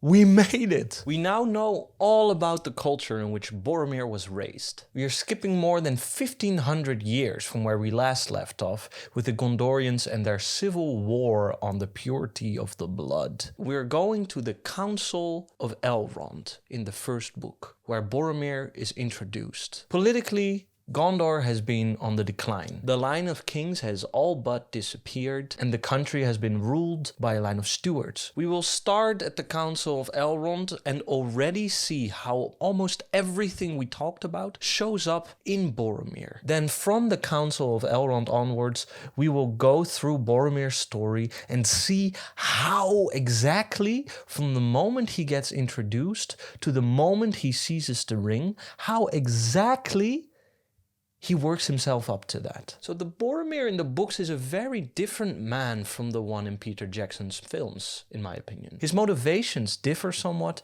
and in the books his flaws are way more apparent. Not that his flaws aren't apparent in the film, his flaws make him one of the most interesting characters in the trilogy, according to me and many others. However, Jackson changed Boromir into a more sympathetic character than he is in the books. I love this change, personally. Boromir in the books is colder, more calculated, while Boromir in the film is warmer and more caring. Because his flaws are more apparent in the books, I will focus mainly on the book Boromir. However, don't worry, I will get into film Boromir. He makes, dare I say it, a better example of a fascist. Especially film Boromir shows us that the people we can feel sympathy for are still capable of horrible things. Boromir shatters the question of how could this have happened with regards to World War II, together with the idea that fascists are somehow purely evil and not human. Meaning that for a lot of people nowadays,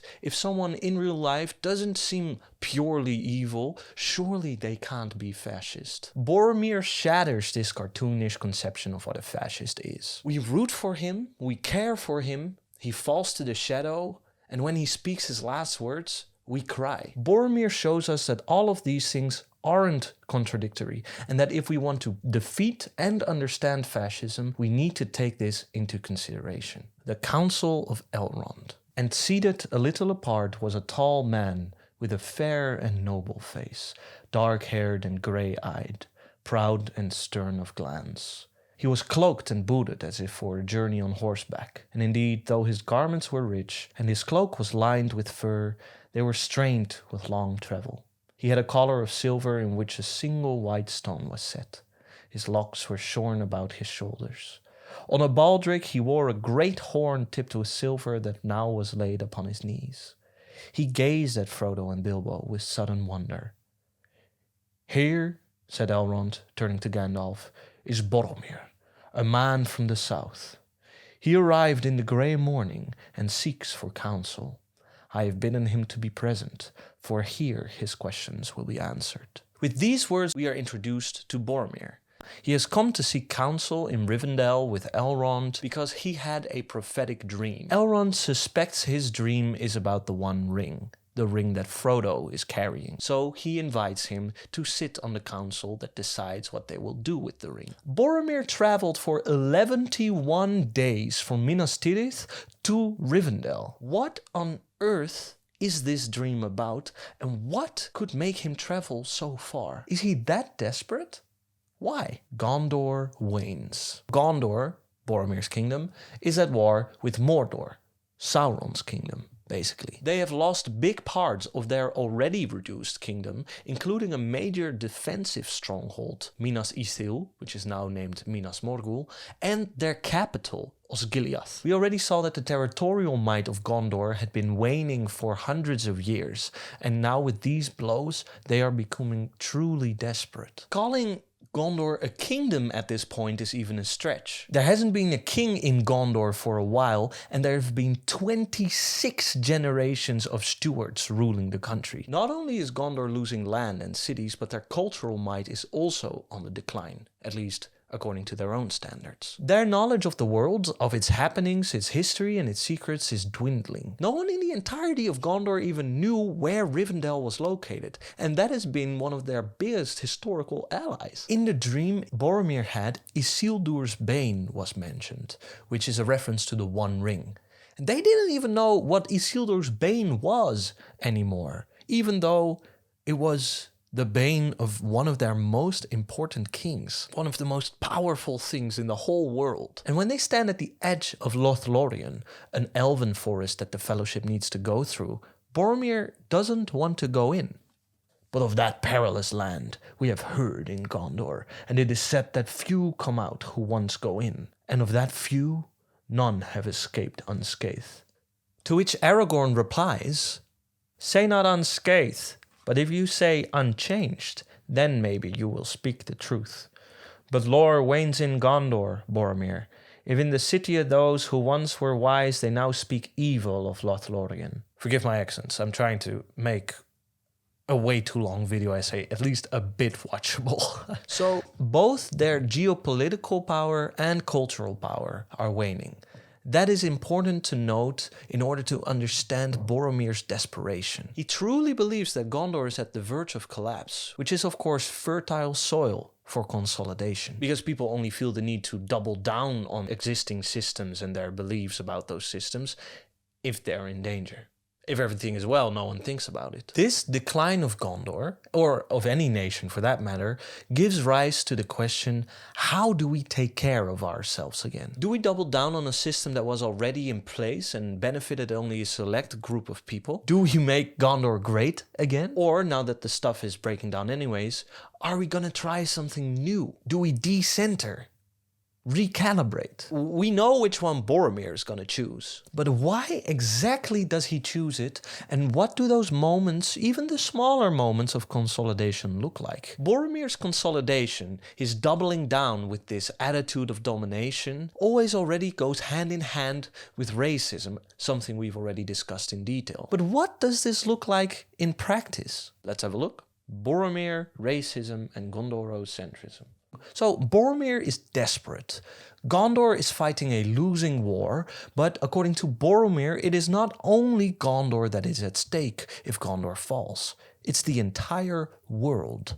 Believe not that in the land of Gondor the blood of Númenor is spent, nor all its pride and dignity forgotten. By our valor, the wild folk of the east are still restrained, and the terror of Morgul kept at bay. And thus alone are peace and freedom maintained in the lands behind us, bulwark of the west.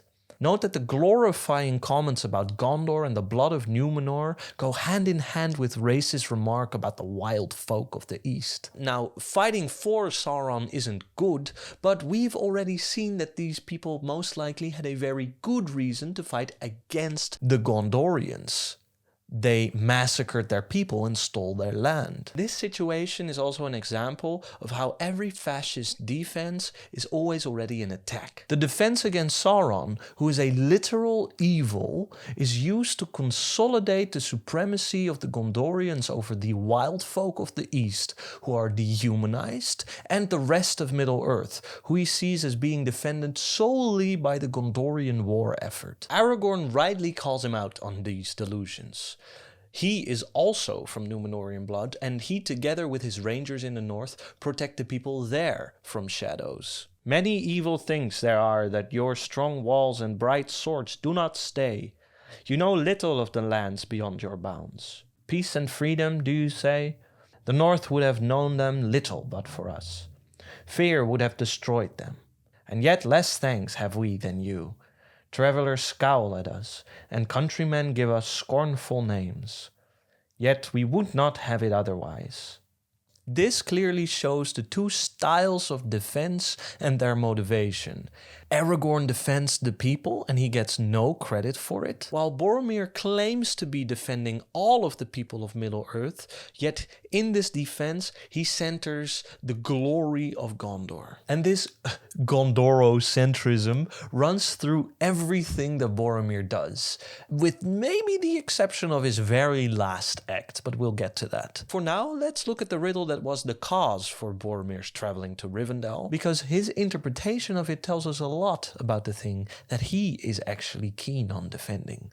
Seek for the sword that was broken, in Imladris it dwells. There shall be counsels taken, stronger than Morgul's spells. There shall be shown a token that doom is near at hand, for Isildur's bane shall waken, and the halfling forth shall stand. So basically, the dream tells Boromir to look for Aragorn, who is the king, by the way, of Gondor. Spoilers, sorry. Look for Aragorn in Rivendell, because there Frodo will volunteer as tribute to bring the ring to Mount Doom, and the fellowship there shall be made. That is what the riddle means. This isn't a Song of Ice and Fire.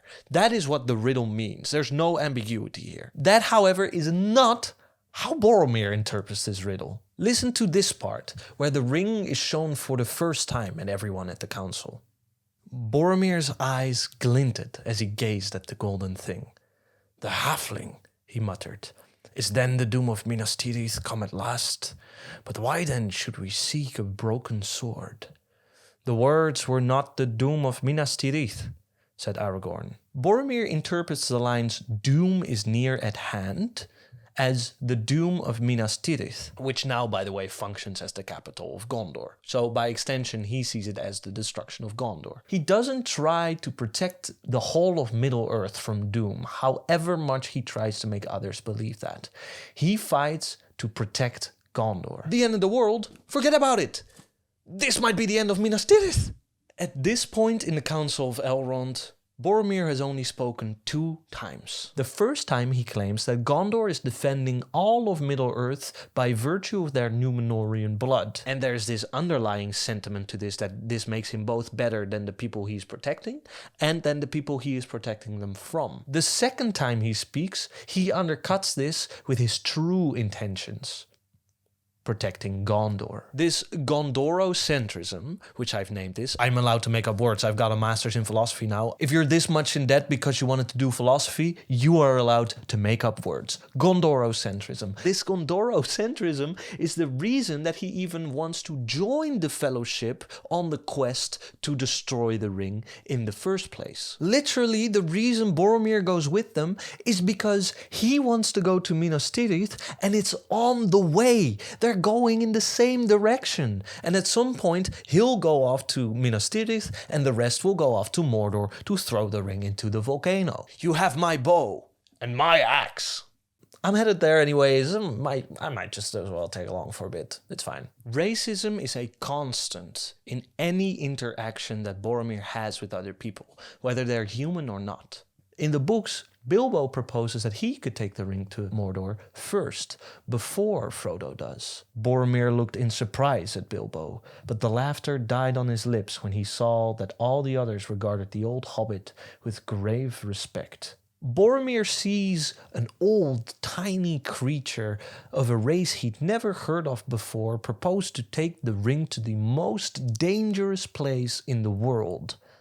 And he laughs. He simply cannot take Bilbo seriously, and more than that, he cannot believe that others would take Bilbo seriously. A situation like this often happens in everyday life. Someone, usually white men, to be honest, make jokes at the expense of someone else and they laugh. Because how can anyone take anyone but them seriously? In Boromir's situation, this was a racist thing, but it can be an ableist, a queerphobic, a sexist thing, etc. The attitude of domination rears its ugly head once more, again in tandem with racism. And this time, it's not on the scale of like this grand Númenórean history, but on a conversational basis from person to person. Boromir assumes that the room is his and that he should be the most respected in that room. And then someone who obviously is not worth of that respect proposes something that is worthy of respect. How could an old hobbit take the ring? Hilarious. He laughs, through which he wants to show that he thinks he's above this hobbit. Because Boromir thinks that he is in charge of deciding who gets treated with respect in this situation. This conversation is his to control. The room is his. The attitude of domination seeps into every aspect of a person's life because it is the way they fundamentally relate to the world and to other people. Adorno and Horkheimer perfectly summarize this sense of entitlement that we see here that wants to control an entire social situation. It is not possible to have a conversation with a fascist. If anyone else speak, the fascist considers his intervention a brazen interruption. Another time when the Fellowship is discussing that they will need to walk for a long and hard while in order to get to Mordor, Boromir says, "That would not be easy, even if we were all men." To which Gimli replies, "The legs of men will lag on a rough road, while a dwarf goes on.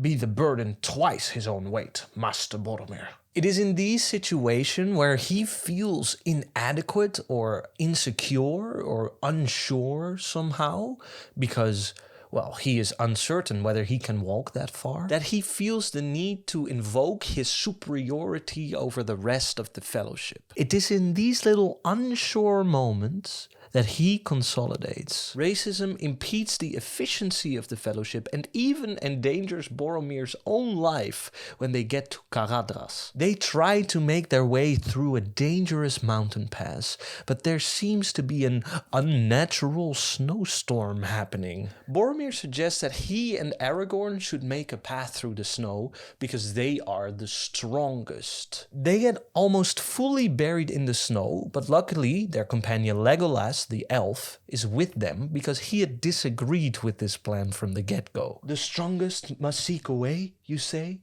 But I say, let a plowman plow, but choose an otter for swimming, and for running light over grass and leaf, or over snow, an elf.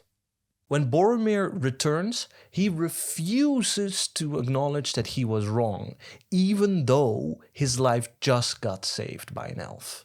But happily your Caradhras has forgotten that you have men with you, and doughty men too, if I may say it, though lesser men with spades might have served you better. Still we have thrust the lane through the drift, and for that all here may be grateful, who cannot run as light as elves. And though he's not completely wrong, if they want the whole company to pass through the mountain pass, they do need to make a way through the snow. Not everyone is an elf. The way he says it shows his line of thought. He refuses to admit that it might have been reckless of him to do what he did, and he refuses to even acknowledge the fact that Legolas saved him. And in order to save his pride and to regain control of the situation, he needs to make racist comments about how lesser men with spades might have helped, but they aren't here, and he, Boromir, descended from the great Númenóreans, is here, and he made his way through all on his own just with valor. What a great guy. Nice to be around. When things really aren't going his way, he simply sulks and makes things worse. When they can't get through the mountain pass of Caradhras, they decide to go underneath the mountain, through the mines of Moria. But getting to a secret door, as we know, they need to wait a bit because Gandalf doesn't know the secret password. While in the movies it is Merry and Pippin that get bored and throw stones into the water, in the book it is Boromir that awakens the Watcher in the water. Bill the pony is running away from the Fellowship, and Boromir says, "Do not let him run away! It seems that we shall need him still if the wolves do not find us. How I hate this foul pool!" He stooped, and picking up a large stone, he cast it far into the water. The stone vanished with a soft slap, but at the same instant there was a swish and a bubble. Pretty pathetic. We've now seen the way Boromir acts in certain specific situations and why. We concretely see the effects of the attitude of domination paired up with racism. This need to be in control in every situation and to show that you're the best, whether you're climbing a mountain or simply talking to people, is what leads him to constantly degrade others. Because, spoiler, you can't be control in every situation, so when you're not, at least you have to make it seem like you are, which makes you kind of a dick most of the time. You can't show regret for past mistakes, because that means admitting that you made a mistake. And, as we will see now, not admitting his mistakes is what gets him further and further tempted by the ring. The ring. Doubt, shame, and mistrust. From the very beginning, Boromir wants the ring. There is no doubt about it. This is the first thing that is said when the ring is shown at the Council of Elrond. Boromir's eyes glinted as he gazed at the golden thing. Later on in the council, he proposes to use the ring as a weapon instead of destroy it. Boromir stirred, and Frodo looked at him. He was fingering his great horn and frowning. At length, he spoke. "I do not understand all this," he said. "Saruman is a traitor, but did he not have a glimpse of wisdom? Why do you speak ever of hiding and destroying? Why should we not think that the great ring has come into our hands to serve us in the very hour of need? Wielding it, the free lords of the free may surely defeat the enemy. That is what he most fears, I deem. The men of Gondor are valiant, and they will never submit, but they may be beaten down. Valor needs first strength, and then a weapon. Let the ring be your weapon, if it has such power as you say. Take it, and go forth to victory." To this, Elrond objects that they can't use it, because even if the wise would use it, they would get corrupted. Then he says one of the most important lines in the story. "The very desire of it corrupts the heart." These are the words that make Boromir act the way he does. Boromir wants to be control in situations, and in order to do this he asserts his Númenórean valor. But now he is told that his very desire for the ultimate control in this war, the One Ring to save Gondor, is corrupting him. This puts Boromir in a very precarious situation, because he still wants the ring to save Gondor, but he can't let anyone know this. He won't let go of his beliefs. His Gondorian supremacy is way too deeply rooted for that to happen in an instant like this. No. He is righteous, and these people simply don't realize it yet, but best to not let them see his desire for the ring, because otherwise they will think he is corrupted. Maybe he even manages to hide this desire from himself for a little while. His Gondorian supremacy demands that he is seen as a good and virtuous man, so he will not accept that this desire corrupts him. Or if it does corrupt him, he will not accept that he has that desire. He will lock it away. He can't be wrong.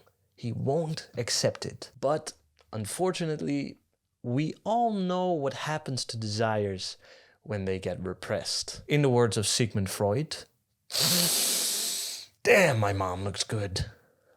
Boromir looked at them doubtfully, but he bowed his head. "So be it," he said.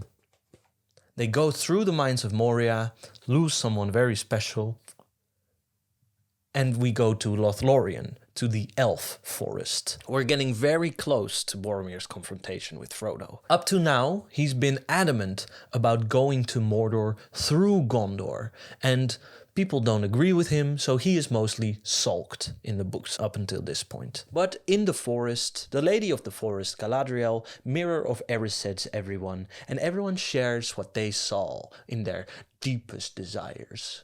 "To me it seemed exceedingly strange," said Boromir. "Maybe it was only a test and she thought to read our thoughts for her own good purpose.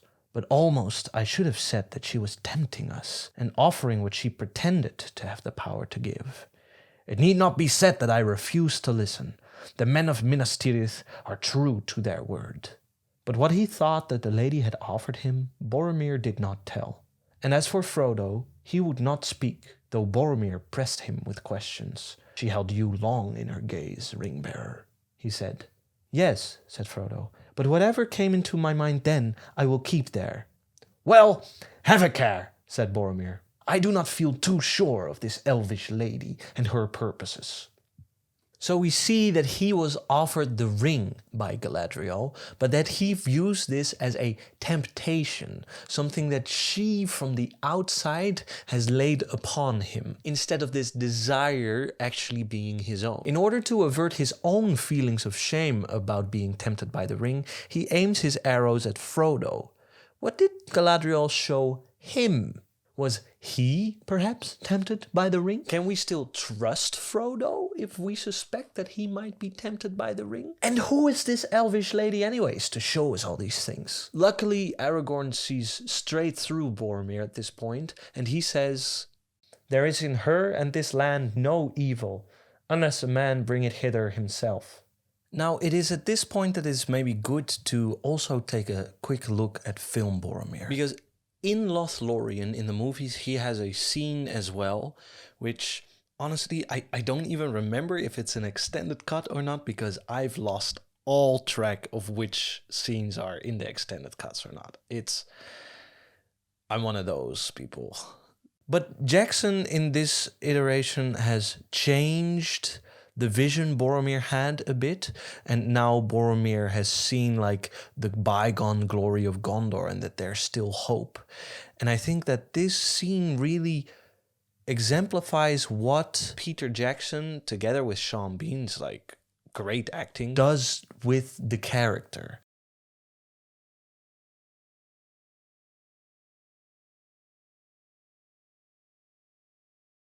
Even though I still think at this point in the story, Boromir's feelings about like the glory of Gondor and all that stuff is just this Gondorocentrism and rooted in all the things we've talked about.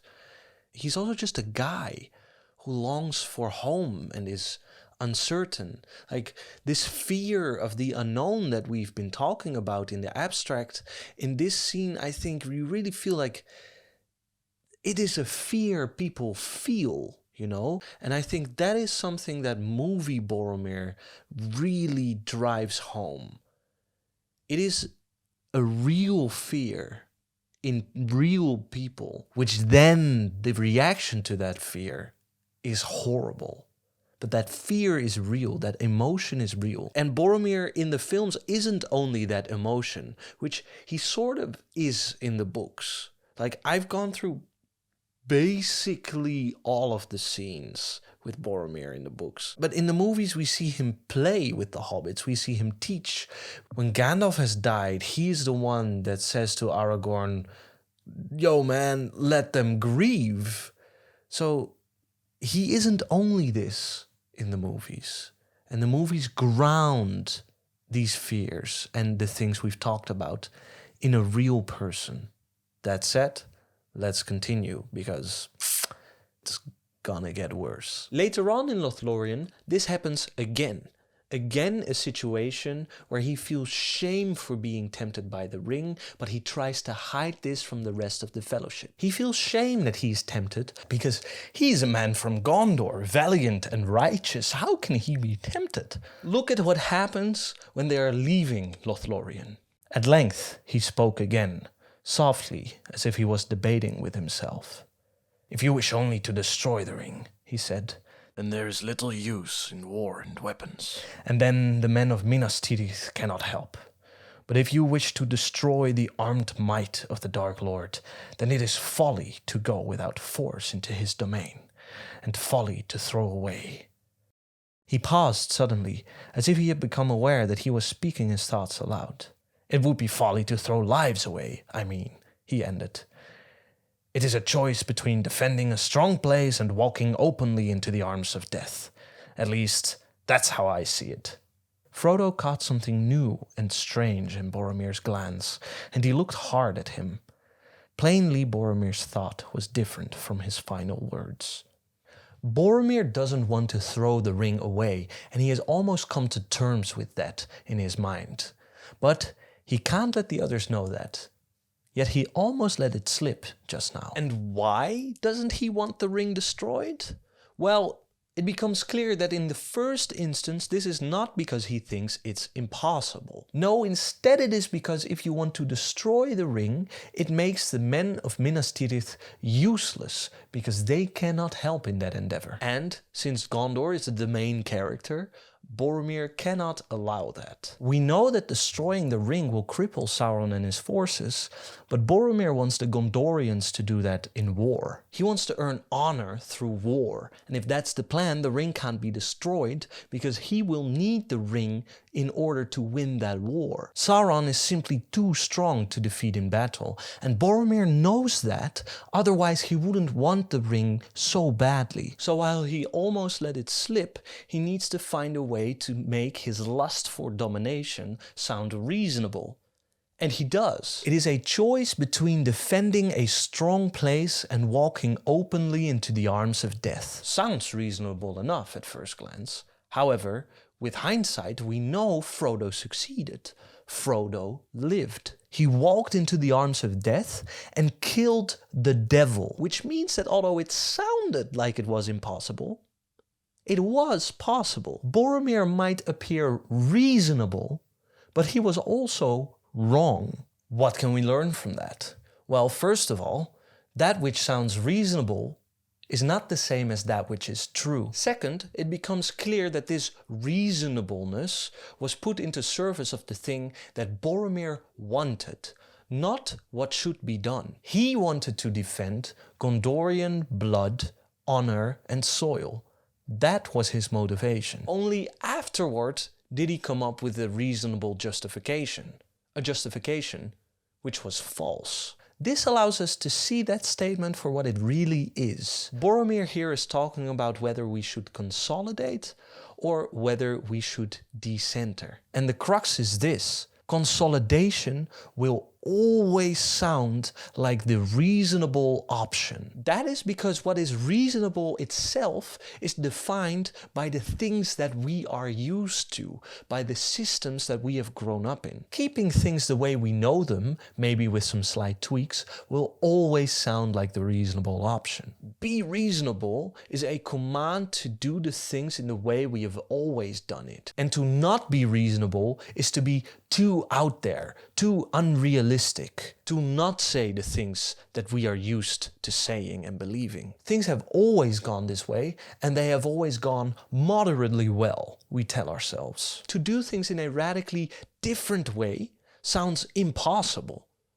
But the destruction of the ring was possible. Reasonableness is not determined by the scope of reality, but by the scope of our imagination. And our imagination is often limited by the way things are, not how they could be. Rebecca Kwong writes in her book Babel that the obstacle to revolution was not the struggle, but the failure to imagine it was possible at all, the compulsion to cling to the safe, the survivable status quo.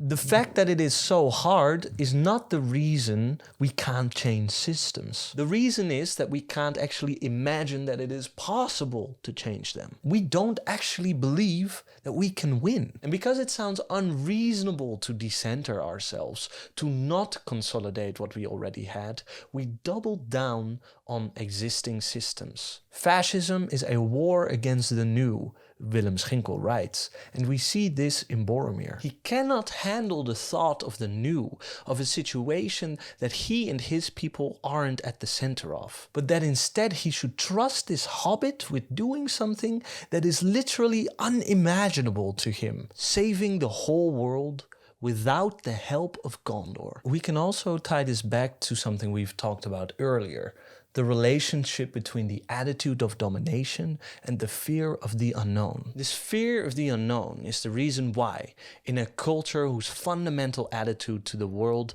is that of utility and entitlement, the logical outcome of that culture is the consolidation of that attitude and the systems it's intertwined with, instead of decentering, of letting go of that attitude and destroying the systems it has been intertwined with. As I've said before, because entitlement is this fundamental relationship we have to the world. When we are separated from something, it is not simply a loss, but a wrong that is done to us. The attitude of domination is a protection measure against that suffering. This ties in neatly with our imagination and this consolidation, decentering dichotomy that we've been talking about. If what we can imagine is tied to the way things are, and this attitude of domination is a shield against the unknown, then in a situation where we're forced to choose between decentering ourselves into the unknown or consolidating the known, we will always choose for the known. We will always choose consolidation. The logical outcome of this is then to always consolidate in order for us to not have to deal with new and unknown things. Keep in mind that I haven't shown that consolidation in our society is always fascism. But it is important to understand that in uncertain times, the logical outcome of the attitude of domination is to always double down on the existing systems. Now, it is of course not true that people don't try new things in times of crisis. But here, the radically new is almost never tried. These new things aren't radically new, but simply slightly new ways in which the attitude of domination can show itself. Decentering would be the radically new. Let go of the attitude of domination and realize you might not be the main character. And let someone who you first thought maybe wasn't even worth of respect co-determine the journey with you. Tear down the old and together build the new. Just as Boromir should have realized that Frodo, this tiny hobbit, had a part of the solution, and that this part of the solution didn't involve Boromir in the way he would have liked. Boromir should have traveled together with the hobbits, not force them to do his bidding. But Boromir couldn't get out of that attitude of domination in time. And we see that the logical outcome of domination is indeed always that consolidation, here in the final showdown between Frodo and Boromir, where Boromir chooses to ultimately defend a strong place at the cost of his friends. So now we have all the pieces of the puzzle to finally investigate the scene where Boromir takes the ring from Frodo, where everything we've talked about so far comes together. The moment in which, despite knowing what happened to his ancestors when they fell for Sauron, he doubles down on those same sentiments nonetheless. Let's look at how all of this comes together. Quick recap, because some things might have been a while ago at this point, especially if you're not watching this video in one go. We've seen how the Númenóreans were in thrall of this attitude of domination, which was born out of and justified by their colonization of the peoples of Middle-earth. This attitude led to their literal downfall, but it never really went away in the settler colonies that were founded after the fall of Númenor. The descendants of Númenor held on to this attitude of domination when they colonized the rest of Middle-earth. And we've seen how this complex of Númenórean entitlement, utility thinking and racism came dauntingly close to the Nazi ideology of blood and soil. We've seen how this history and this attitude that has been passed down throughout it has affected every single one of his decisions and every single situation he has found himself in. We've seen how when he didn't get his way, he became sly and mistrustful. He knew it shouldn't control him like this, yet he couldn't change it, and so he sort of tried to repress it and, well, tries to take the ring. Here we are. The breaking of the fellowship. Let's go. So the fellowship finds itself at a crucial point to make a crucial decision. Do they go to Mordor and throw the ring into Mount Doom? Or do they go to Gondor and fight Sauron in war? Or will they split up? The decision is left to Frodo, the ring bearer. He finds it a difficult decision to make, and so he needs to clear his head a bit and walks up the hill to think. Then Boromir sneaks after him in order to persuade him to go to Gondor. Soil and blood. The area in which this confrontation takes place is incredibly meaningful. This was once the northern border of the Kingdom of Gondor. Some 1800 years ago, a king of Gondor built two giant statues, the Argonath, as gates into the kingdom. The two giant statues announced that the kings of Gondor protected the lands that lay behind them and served as warning for its enemies. When these were constructed, Gondor was already on the decline, but when the Fellowship gets here, it's nowhere near the size that it once was. The watchtowers on either side of the river, the seats of sight and hearing, are ruins when Frodo walks up to them. Frodo saw as through mist a wide flat circle, paved with mighty flags, and surrounded with a crumbling battlement. And in the middle, set upon 4 carven pillars, was a high seat, reached by a stair of many steps. This location is the perfect catalyst for Boromir, and it brings out all of the things that we've slowly seen build up in him. The attitude of the Númenóreans that Sauron tapped into never really had gone away. And in the ruins of the former glorious Númenóreans, Boromir once again is triggered to fall for Sauron. Númenórean culture is once again pushed to its logical conclusion. He sees all around him in this place what his people could do, what they were capable of. They colonized Middle-earth, and he sees that as something great. He probably wouldn't even categorize it as colonization. In the middle of the ruins of Gondor, he is confronted with the things that they've lost, with things that he feels he is entitled to and that should be his to use. The only thing standing in the way of making Gondor great again is a little halfling. Frodo walks through the forest on Amon Hen, and he ponders the decision he needs to make.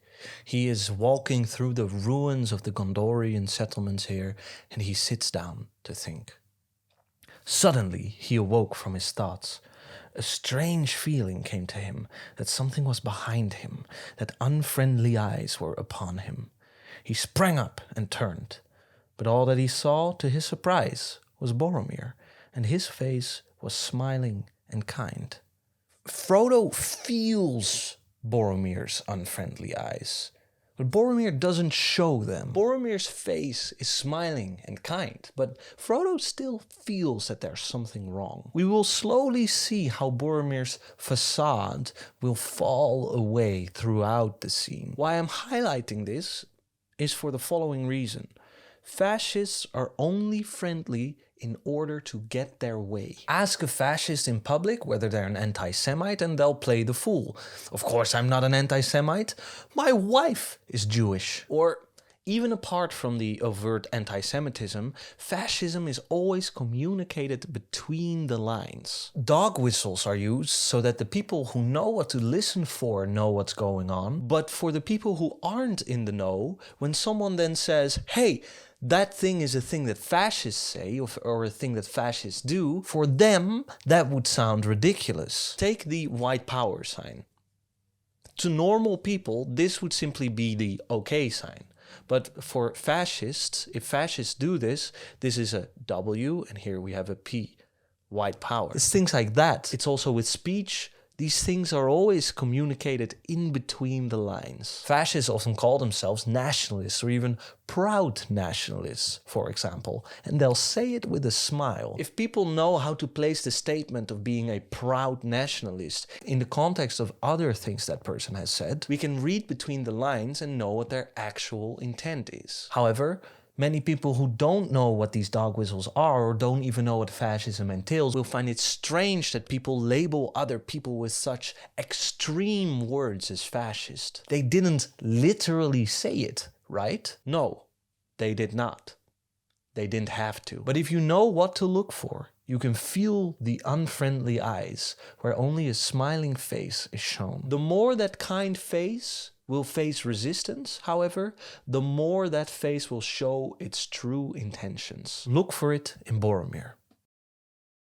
I was afraid for you, Frodo, he said, coming forward. If Aragorn is right and orcs are near, then none of us should wander alone, and you least of all. So much depends on you. And my heart is too heavy. May I stay now and talk for a while, since I have found you? It would comfort me.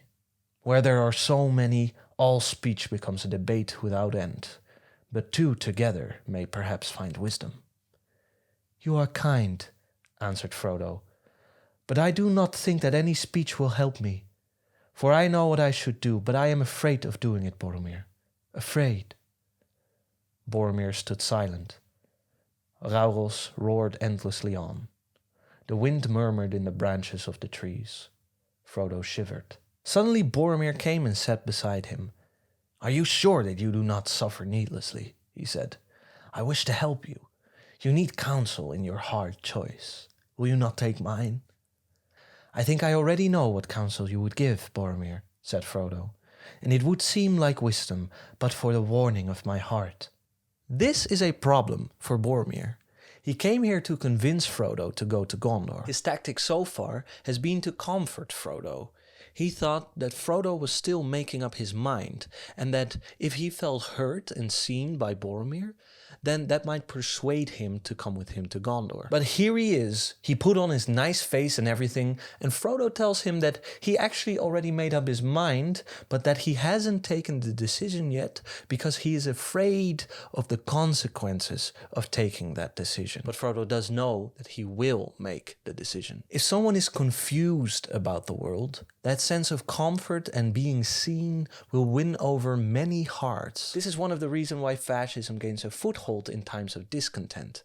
People are lost, afraid. But comfort will not sway Frodo, so Boromir needs to change tactics. "Warning? Warning against what?" said Boromir sharply. "Against delay, against the way that seems easier, against refusal of the burden that is laid on me, against, well, if it must be said, against trust in the strength and truth of men. Yet that strength has long protected you, far away in your little country, though you knew it not." Again we see that the moment Boromir's conception about the superiority of his race of men is challenged, he immediately needs to get defensive and deflective by saying things with racist undertones in order to cling to that superiority for himself. His inability to take a good hard look at himself and let go of the attitude of domination, or even start to investigate it, leads him deeper and deeper into this solidification of his own superiority. And as I've said, and we will now once again see, every fascist defense is also an offense. Other people will need to be attacked in order to establish Boromir's superiority. "I do not doubt the valor of your people, but the world is changing. The walls of Minas Tirith may be strong, but they are not strong enough. If they fail, what then? We shall fall in battle valiantly, yet there is still hope that they will not fail." "No hope while the ring lasts," said Frodo. "Ah, the ring," said Boromir, his eyes lighting. "The ring! Is it not a strange fate that we should suffer so much fear and doubt for so small a thing? So small a thing. And I have seen it only for an instant in the house of Elrond. Could I not have a sight of it again?" Frodo looked up. His heart went suddenly cold. He caught the strange gleam in Boromir's eyes, yet his face was still kind and friendly. "It is best that it should lie hidden," he answered. "As you wish, I care not," said Boromir. "Yet may I not even speak of it? For you seem ever to only think of its power in the hands of the enemy, of its evil uses, not of its good. The world is changing, you say. Minas Tirith will fall if the ring lasts. But why? Certainly, if the ring were with the enemy. But why if it were with us?" Comfort hasn't worked, so Boromir has now fully switched tactics. Justification through reasonableness. We've already seen how something like reasonableness is usually put into the surface of the way things already are. Something radically different is simply not seen as reasonable. Employing reasonableness then in this situation is used to consolidate the current system. And the current system, for Boromir, is Gondorian supremacy. Pay attention to how he uses these arguments that we know are false, but sound good. Frodo is able to throw the ring into Mount Doom, but it sounds impossible. See how Boromir uses these reasons and where these reasons slowly but surely take him. "Were you not at the council?" answered Frodo. "Because we cannot use it, and what is done with it turns to evil." Boromir got up and walked about impatiently. "So you go on," he cried. "Gandalf, Elrond, all these folk have taught you to say so. For themselves they may be right. These elves and half-elves and wizards, they would come to grief, perhaps. Yet often I doubt if they are wise and not merely timid. But each to his own kind.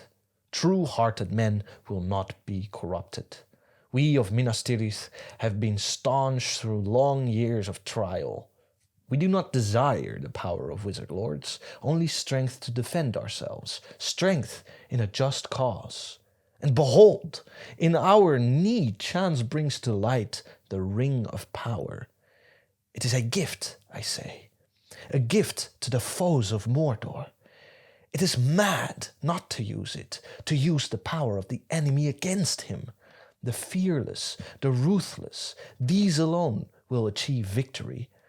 What could not a warrior do in this hour? A great leader. What could not Aragorn do? Or if he refuses, why not Boromir? The ring would give me power of command. How I would drive the hosts of Mordor, and all men would flock to my banner." Boromir strode up and down, speaking ever more loudly. Almost he seemed to have forgotten Frodo, while his talk dwelt on walls and weapons, and the mustering of men. And he drew plans for great alliances and glorious victories to be. And he cast down Mordor and became himself a mighty king, benevolent and wise. Suddenly he stopped and waved his arms. "And they tell us to throw it away," he cried. "I do not say destroy it. That might be well if reason could show any hope of doing so. It does not. The only plan that is proposed to us is that a halfling should walk blindly into Mordor and offer the enemy every chance of recapturing it for himself. Folly! Surely you see it, my friend," he said, turning now suddenly to Frodo again. "You say that you are afraid. If it is so, the boldest should pardon you. But is it not really your good sense that revolts?" "No, I am afraid," said Frodo. "Simply afraid. But I am glad to have heard you speak so fully. My mind is clearer now." "Then you will come to Minas Tirith," cried Boromir. His eyes were shining and his face eager. There we have it.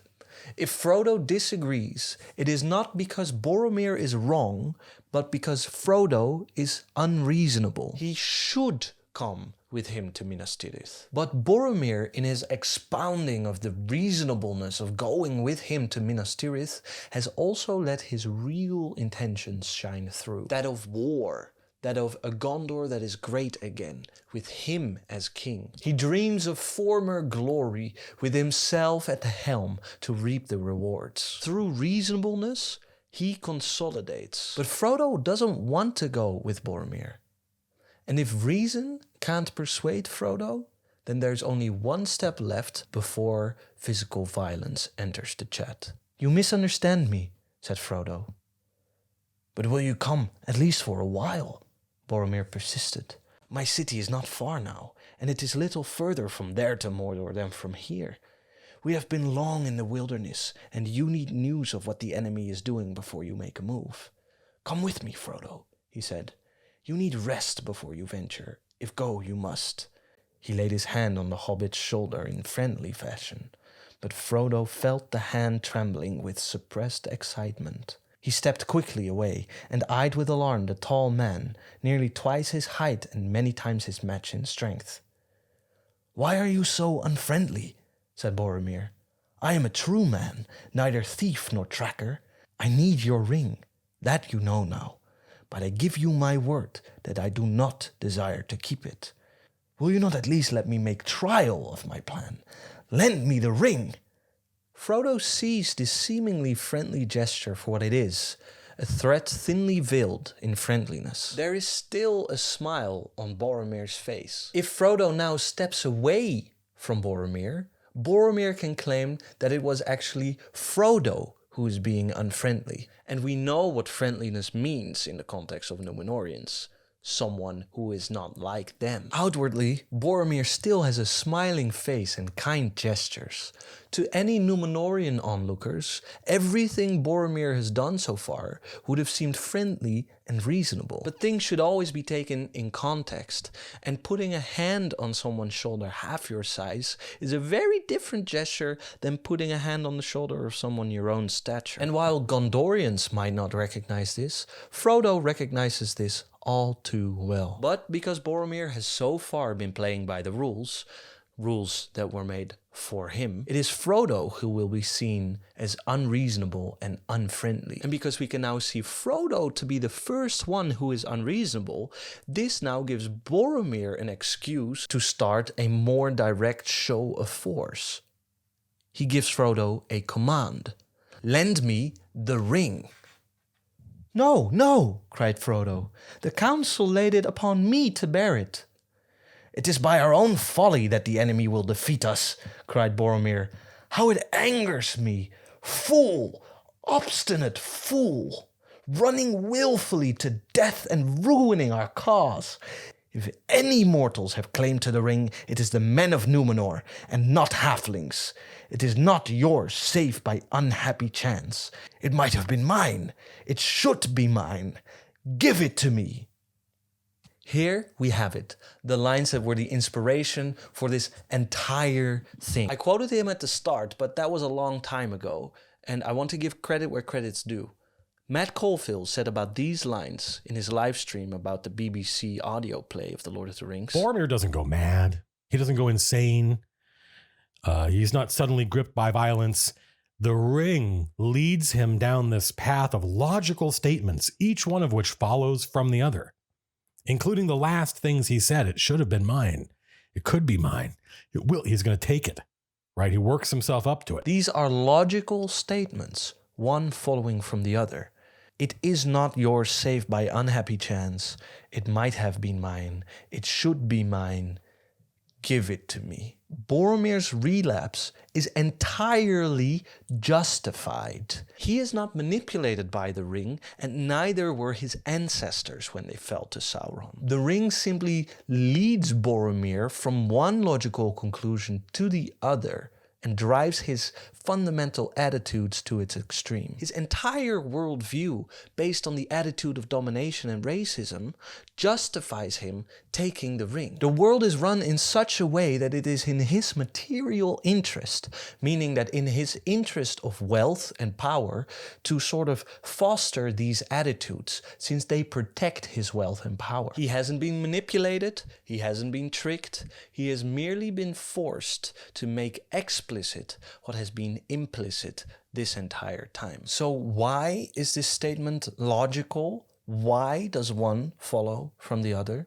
Well, it is because of the attitude of domination and racism. For millennia, his culture has seen the world as something that they are entitled to, as something that they should own, and that they could use in whatever way they saw fit. Their race had an entitlement to the world because it was superior to other races, and this superiority to other races was proven because they could take over the entire world. This racism justified their colonization, which served the interests of their wealth and power. This entitlement and utility thinking is now also applied to the ring, when Boromir says, "If any mortals have claim to the ring, it is the men of Númenor, and not halflings.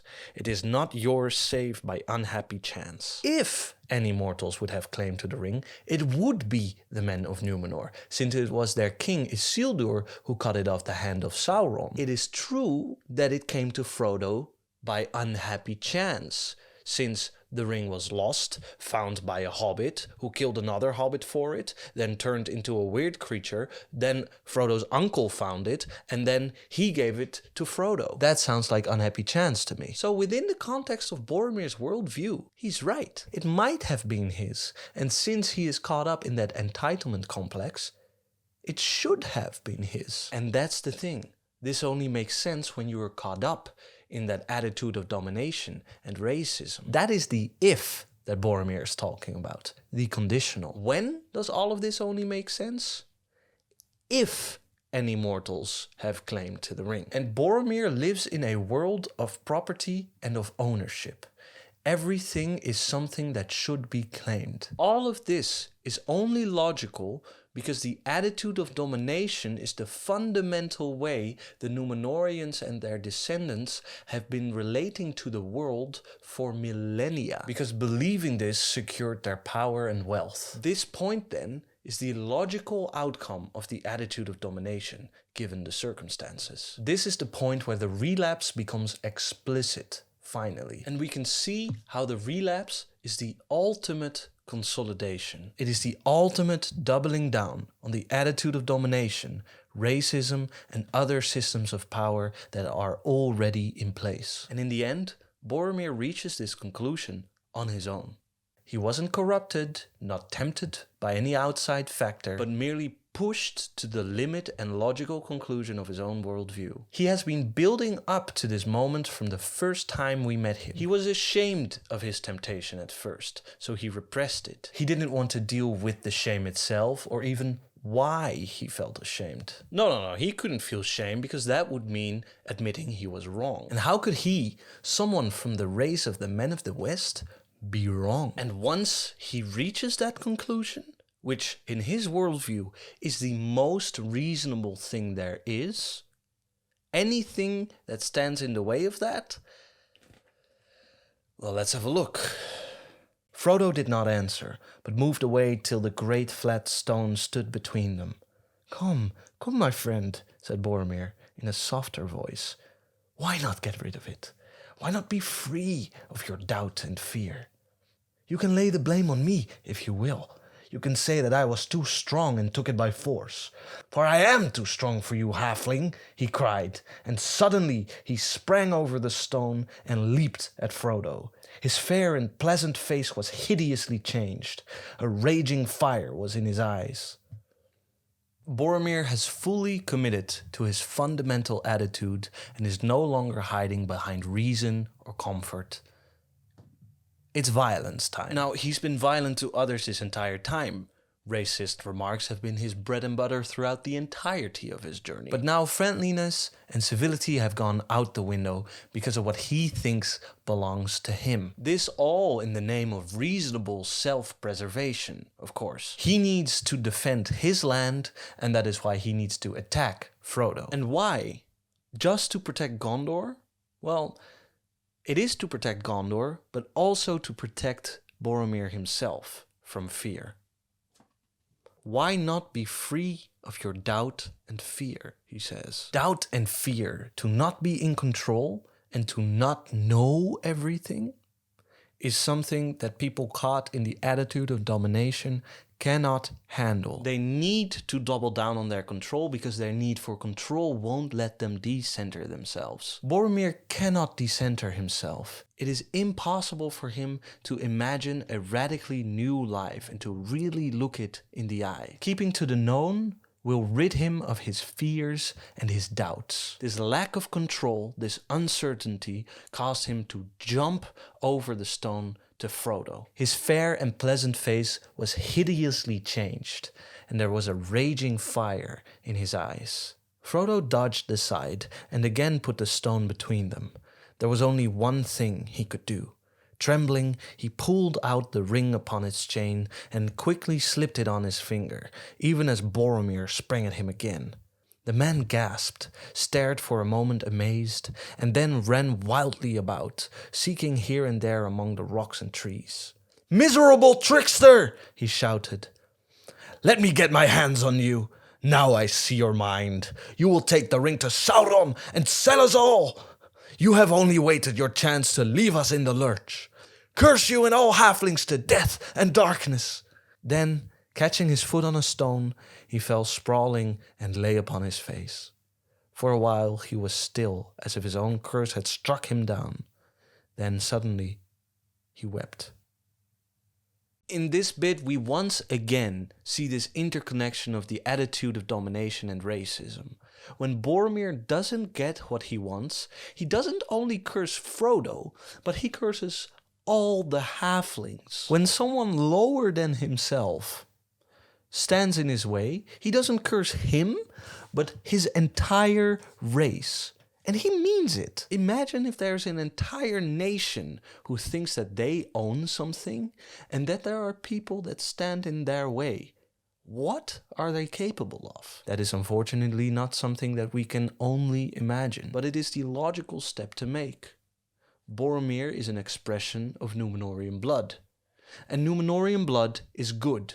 Therefore, Boromir is good. But Frodo in this scene, according to Boromir, is a miserable trickster. And since Frodo is an expression of the halfling race, then all of a sudden, all the halflings are implicated in this miserable tricksterness of Frodo's. It is the same logic, but in reverse, that valorizes Boromir and demonizes the halflings. His mistrust of Frodo has been there since the Forest of Lothlorien, but now he claims to see it in Frodo's mind that he will take the ring to Sauron. Here, he flips it around again, like he's done the whole time so far. In Lothlorien, it wasn't Boromir who was tempted. No, maybe it was Frodo who was tempted. Or maybe it is Galadriel who was evil. Just now, it wasn't Boromir intimidating Frodo. No, it was Frodo being unfriendly all of a sudden. And here again, Boromir really doesn't seem to be able to ever see himself as the aggressor. He's of Númenórean blood. He is virtuous. All of his actions are properly provoked. And it is not he who wants to take the ring from Frodo in order to use it for Gondor's purposes. No, he sees in the mind of Frodo that Frodo wants to take the ring to Sauron. The need to see himself as a good person, no matter what he does, leads him to externalize his fears and his problems in order to see all his actions as a justified defense instead of an unprovoked attack. But Frodo puts on the ring and flees, and Boromir trips, falls, and weeps. Suddenly, the full reality of what he has done comes crashing down on him. He cannot hide it from himself any longer. He rose and passed his hand over his eyes, dashing away the tears. "What have I said?" he cried. "What have I done? Frodo! Frodo!" he called. "Come back! A madness took me, but it has passed. Come back!" Repentance. Nay. Fuck! I think I just threw an ant in my tea. Frodo has been gone for around half an hour, and Aragorn and the gang are just about to go on a search for him when he hears the horn of Boromir. He is in danger. Now, the fight that we get in the movies happens off-screen in the book, but Aragorn arrives too late. And I'm just going to read you the whole thing so we can talk about it. And we're also going to watch the movie together. How fun. You're having a good time. A mile maybe from Parth Galen, in a little glade not far from the lake, he found Boromir. He was sitting with his back to a great tree, as if he was resting. But Aragorn saw that he was pierced with many black-feathered arrows. His sword was still in his hand, but it was broken near the hilt. His horn, cloven in two, was at his side. Many orcs lay slain, piled all about him at his feet. Aragorn knelt beside him. Boromir opened his eyes and strove to speak. At last, slow words came. "I tried to take the ring from Frodo," he said. "I am sorry. I have paid." His glance strayed to his fallen enemies. 20 at least lay there. "They have gone, the halflings. The orcs have taken them. I think they are not dead. Orcs bound them." He paused again, and his eyes closed warily. After a moment, he spoke again. Farewell, Aragorn. Go to Minas Tirith and save my people. I have failed. No, said Aragorn, taking his hand and kissing his brow. You have conquered. Few have gained such a victory. Be at peace. Minas Tirith shall not fall. Boromir smiled. Which way did they go? Was Frodo here? Said Aragorn. But Boromir did not speak again. Boromir dies defending Merry and Pippin, but his last words are significantly different from the film. Ever the Catholic, Tolkien has Boromir repent on his deathbed. He realizes that he needs to come clean. He's sorry. And I believe he's sorry. I think he's genuinely sorry that he tried to take the ring from Frodo. But is it enough? Did Book Boromir really redeem himself? Did he really break through his consolidating instinct and decenter himself in the end? He did defend the hobbits, and he paid for it with his own life. Definitely sounds like it then? I don't think so. Book Boromir, at least. We'll get to film Boromir, don't worry. I think the underlying attitudes that we've been discussing haven't really changed for Book Boromir. Literally, his last words are, go to Minas Tirith and save my people.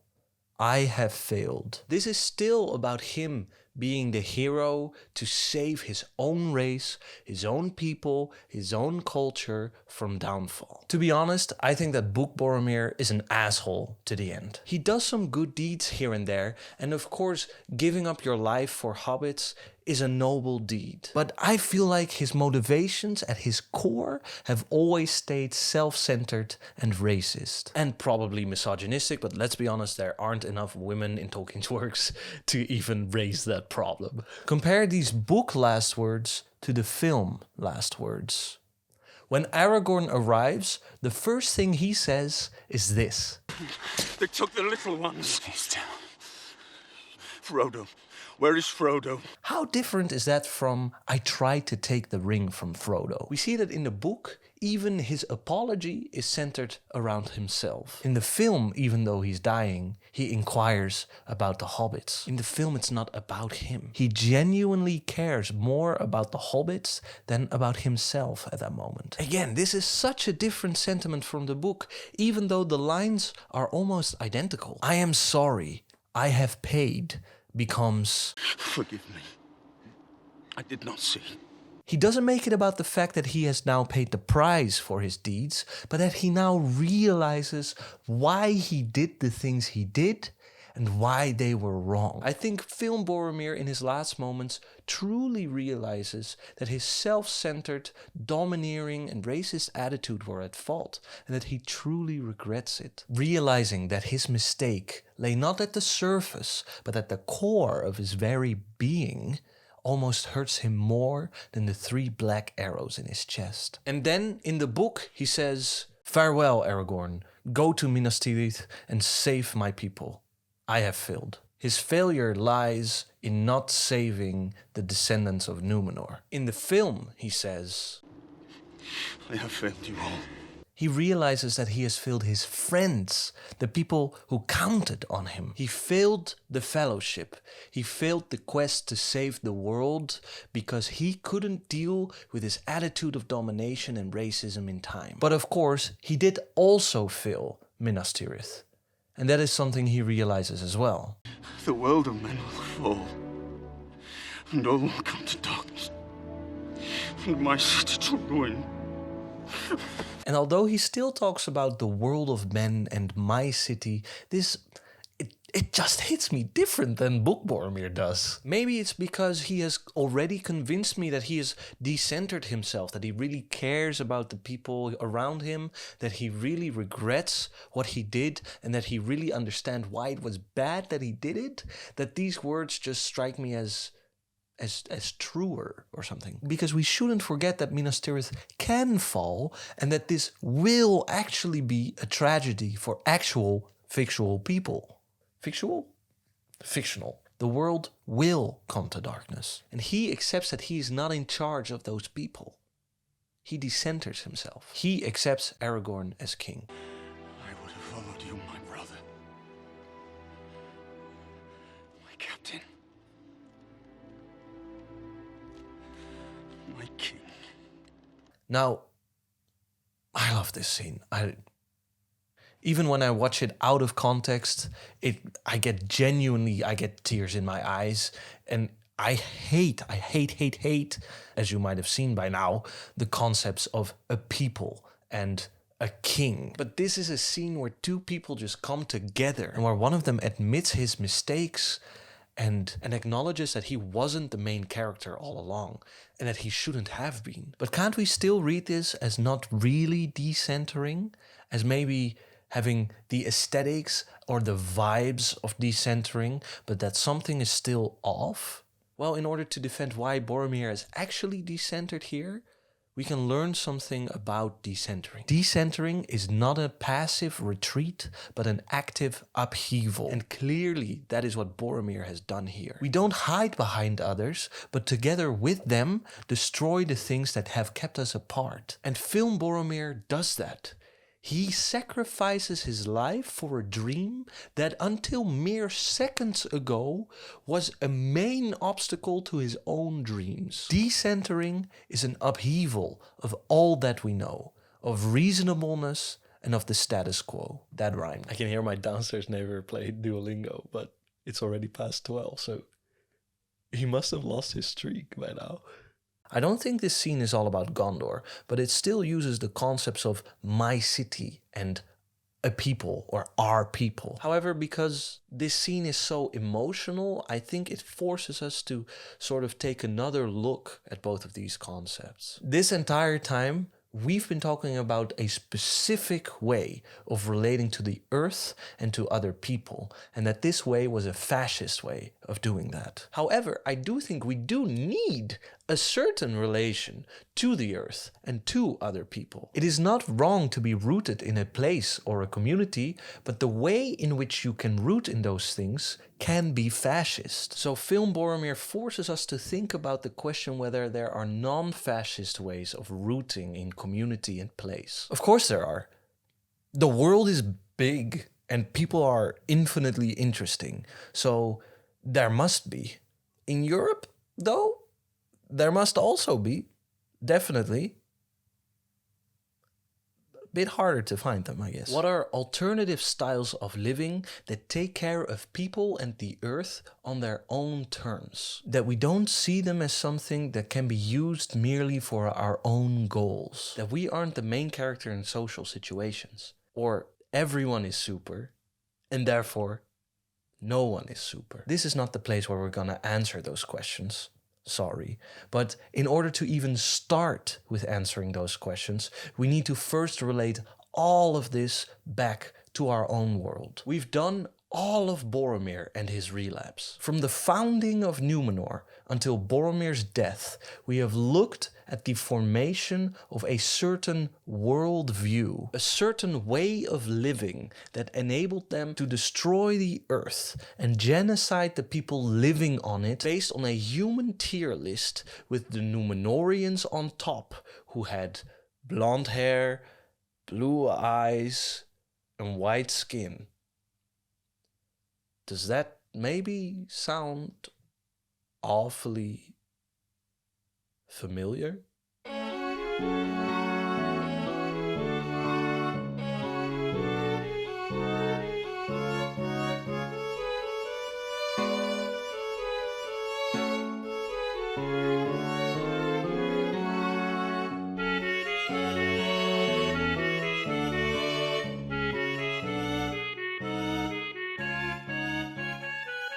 Our relapse into fascism. I've been describing fascism as a doubling down or a consolidation. In this part, I'll be showing you what doubling down or consolidation or fascism looks like in our society. But in order to show you what fascism looks like in our world, we'll have to add something to that triad of fear, racism, and domination. Because when we ask ourselves, what does consolidation look like? We need to ask ourselves, well, what is being consolidated? And believe it or not, our world is a bit more complex than that of the Númenóreans. This means that an important element is missing in our analysis so far. capitalism. To fully explain capitalism in a video like this is, of course, not something I can do. Capitalist and anti-capitalist theorists disagree over what capital even is, for example. So I will keep the explanation of what capitalism is relatively simple. Capitalism is based on two things: private property and a specific relation of production. I think it will be clear that how capitalism as an economic system flows pretty seamlessly out of the attitude of domination, and how the attitude of domination also follows out of capitalism. Capitalism as an economic system is based on relations of production, which is a fancy way of saying the way in which we work, the way in which we labor. The way we produce in capitalism is that workers don't own the things that they produce and also don't own the things that they produce with. It is instead owned by someone else. The classic example is the factory. The boss owns the machines and owns the factory, but in order to make a living, the workers need access to those machines. The workers then create clothes, let's say, with these machines, but they don't own the clothes that they make with these machines. These clothes that the workers then make can be sold for money. However, this money that is made with the work of the laborers isn't given to them in full. This is because the boss owns the machines, and so the money will be given to him. He takes a cut of their money, which is called profit, and he gives the rest of the money back to the workers, which is called their salary. He can do this because the machines are his or hers. Gaslight, gatekeep, girl boss. The workers need the things the boss owns to make money. The boss also needs the workers, of course, to make money, because without them, he wouldn't earn anything. But since the boss owns the machines, he determines the working conditions for the workers. He determines how the workers should work and what they should get for it. If they do not like his conditions, they can go fuck off to another factory. Problem is that the bosses from all the factories can work together to make sure all the working conditions are pretty similar across the board. So now workers really have nowhere to go. Workers of a factory, or even of all factories, can of course organize and say, well, if these are the conditions, we just won't work anymore. However, it's way harder to organize a ton of workers than a few bosses. Under capitalism, this structure of how we are forced to work is protected by the law. How, you might ask? Well, the law specifies that there is a specific kind of property such that one person can own something like a machine or a factory. It's called private property. Private property doesn't need to be owned by one person, can also be owned by a group. The main point is that it is owned at the exclusion of others. In a liberal democracy, private property is protected by the law, and the law is enforced by the police, meaning that the police is the main defensive line of private property, which any beginning labor organizer soon finds out. Okay, wait, before, I need you to know that I'm wearing these boots. They're way too small. I'm taking them off. You don't even see them on camera. Subscribe to my OnlyFans. The fact that private property is protected by the law in liberal democracies is the cause of the arising of two classes. Those who have the stuff and those who don't have the stuff. The owning class is usually called the bourgeoisie, and the working class is usually called the proletariat. The bourgeoisie own the means of production, the things that the workers need in order to work, stuff like the factory. Although a lot of people around the globe still work in factories, especially the white working class in Western Europe nowadays does a lot of different things. Think of a graphic designer who pays a monthly subscription to Adobe in order to use Photoshop. In order to do their work properly, they need access to a specific thing which is owned by Adobe, and which nowadays you even need to pay to get to. Or take a YouTuber who makes a living on a platform that they don't own and are therefore beholden to YouTube's policies and algorithm. The bourgeoisie is historically the class of factory owners, merchants, artisans, etc. The term refers to these people living in walled-off merchant towns called bourgs, to whom a different legal system applied than to peasants, for example. It is the bourgeoisie who are not only in control of nation states, it is them who sort of came up with the idea of nation states. France, which was arguably the first nation state, saw the bourgeoisie rise into power during the French Revolution. There, they threw off the yoke of the aristocracy and slowly but surely, with a couple of steps in between, implemented a new governing system. Liberal democracy. Even in countries where such a revolution didn't happen, such as in the Netherlands, the monarchs still handed over a lot of their power to the bourgeoisie out of fear that a revolution might happen here as well. Now, so liberal democracy is a bourgeois form of government. It is designed to keep the people with money and property in charge. We probably all know that it was first only the rich white men who were allowed to take part in voting and government and lawmaking. Even after the tireless effort of labor movements to make sure that workers, women, and people of color also got voting rights, the bourgeoisie still had a stranglehold on these liberal democracies. For example, in the Netherlands, until 1887, only the richest men of every province were allowed to get into the Senate, meaning that any law that the House of Representatives made that had to pass through the Senate, if the richest men didn't like it, it would simply be shut down. Now, throughout time, this role sort of has changed to where legally anyone with any income can get into the Senate. However, it's still not paid like a full-time job, which means that maybe you could only do it if you have a bit of money to spare. This is, of course, by design, because any fundamental changes to the Senate proposed by the House of Representatives would, of course, be shut down by the Senate if they didn't like it. The bourgeoisie made the system and made the law, and when the labor movement finally fought its way into the government, they made sure they could still keep them in check. Since we, the workers, don't own the things we need to work with, we need to work for the boss on the boss's terms. The bosses get richer and richer since they and their friends make the rules in parliament, if not directly, through lobbying or donations, which in non-white countries we would call bribery. These rules make sure that our bosses pay less taxes than us, that they have more money to spare to buy up more houses so that we need to rent them from them for more and more money, cut public spending in schools, hospitals, etc., except for the army, of course, which they need to extract resources from other countries.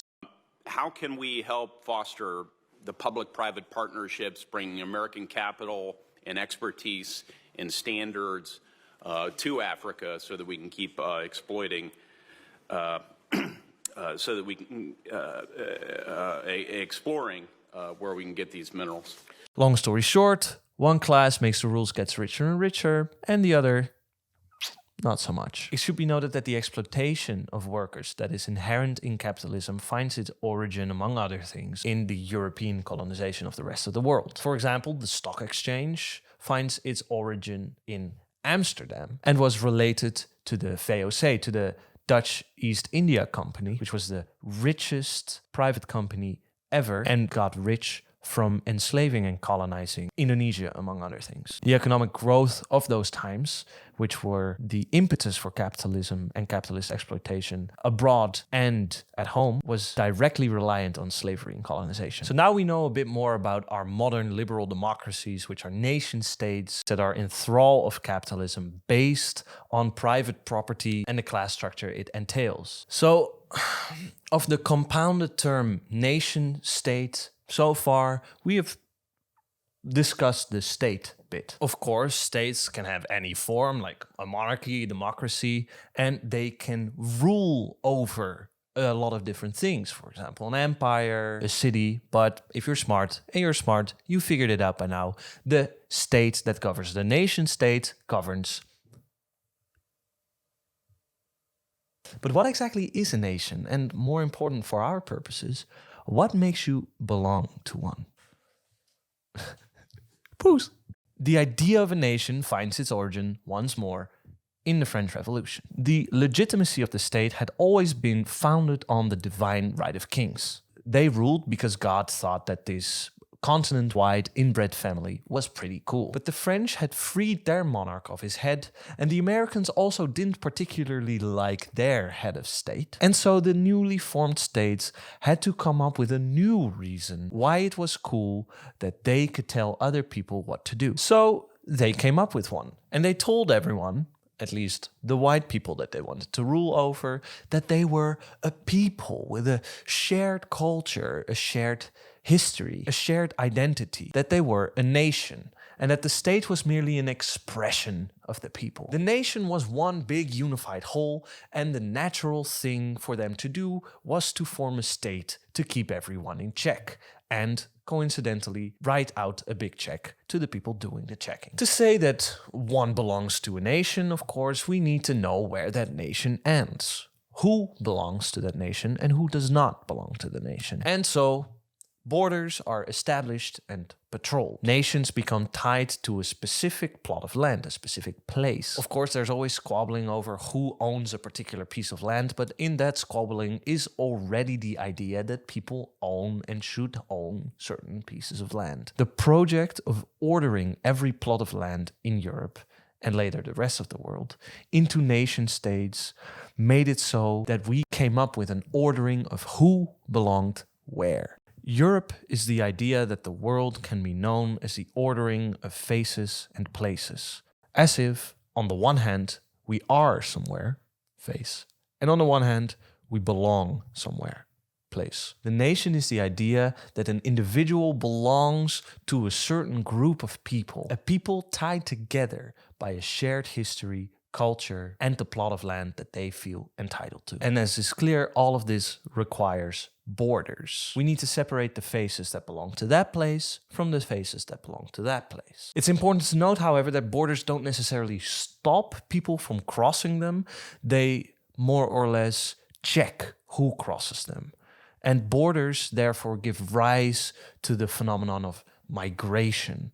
Because without borders, people would simply be traveling or walking. But now that we have all these nation states, people cross borders, migrate from this place to that place, from the place where they do belong to a place where they do not belong. And so through borders, it becomes possible to be somewhere where you don't belong, in a nation other than your own. But what makes a nation your own? What makes you belong to a nation? How is it that a social security number, a passport, health insurance, sorry Americans, are simply there when you're a full citizen of a state, when you are born into a nation? Once you move to another country, all of this becomes a problem. And for people who have moved to different countries, they know that a bureaucratic hell often awaits them. Why is this? Well, all laws differ per nation, of course, but the fundamentals are all pretty similar, especially in Western Europe. I don't pretend to understand the US, let alone other countries. I don't know what's going on there for the most part, I'm going to be honest. Law-wise, I mean. The official story oftentimes is that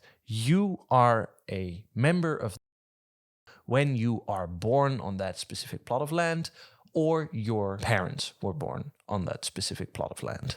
Nation, the term derives etymologically from nascere, to be born, thus closes the open circle of man's birth. The fiction implicit here is that birth immediately becomes nation, such that there can be no interval of separation between the two terms. Legally, it doesn't stop at birth, though. People who want to live in another country, with borders we would call that people who emigrate, often need to undergo a full citizenship test. This is supposed to make them acquainted with the history of the people who live on that particular plot of land and with the culture of the people who live on that particular plot of land. In the Netherlands, people who do such a citizenship test need to answer questions like, when you are vacuuming, do you turn the volume of the TV up or down?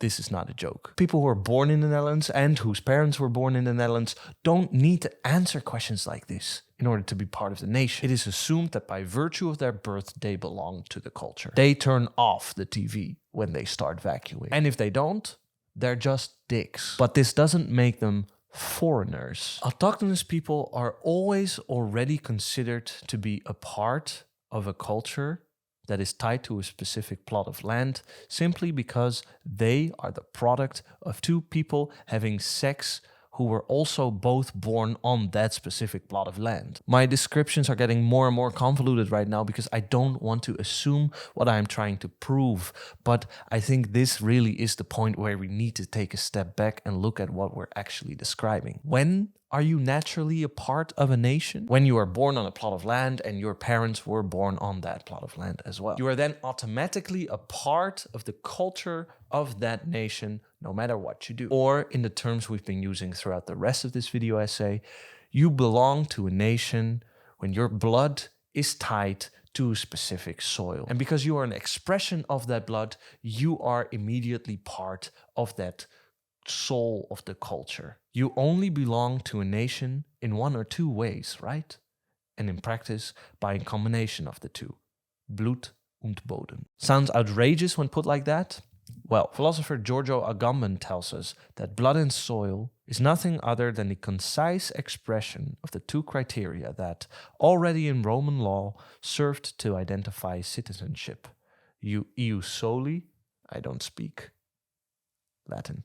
Ius soli, birth in a certain territory, and ius sanguinis, birth from citizen parents. The principles of blood and soil were already present in Roman times, but with the foundation of the nation-state during the French Revolution, these two terms got a new significance. They always used to mean that people were simply under the control of a king. If you were born here, the king has power over you. However, what we saw with all the king killing going on, the state needed a new way of legitimizing its power, which became the nation. They were therefore no longer criteria of you are born on this land and therefore the king rules over you, but they became you are born into this nation and therefore its land and culture belong to you. Blood and soil transformed from principles that gave someone with a crown power over you to you having stake in a state, because that state represents you as it's an expression of the nation. Blood and soil became the bourgeois principles that determined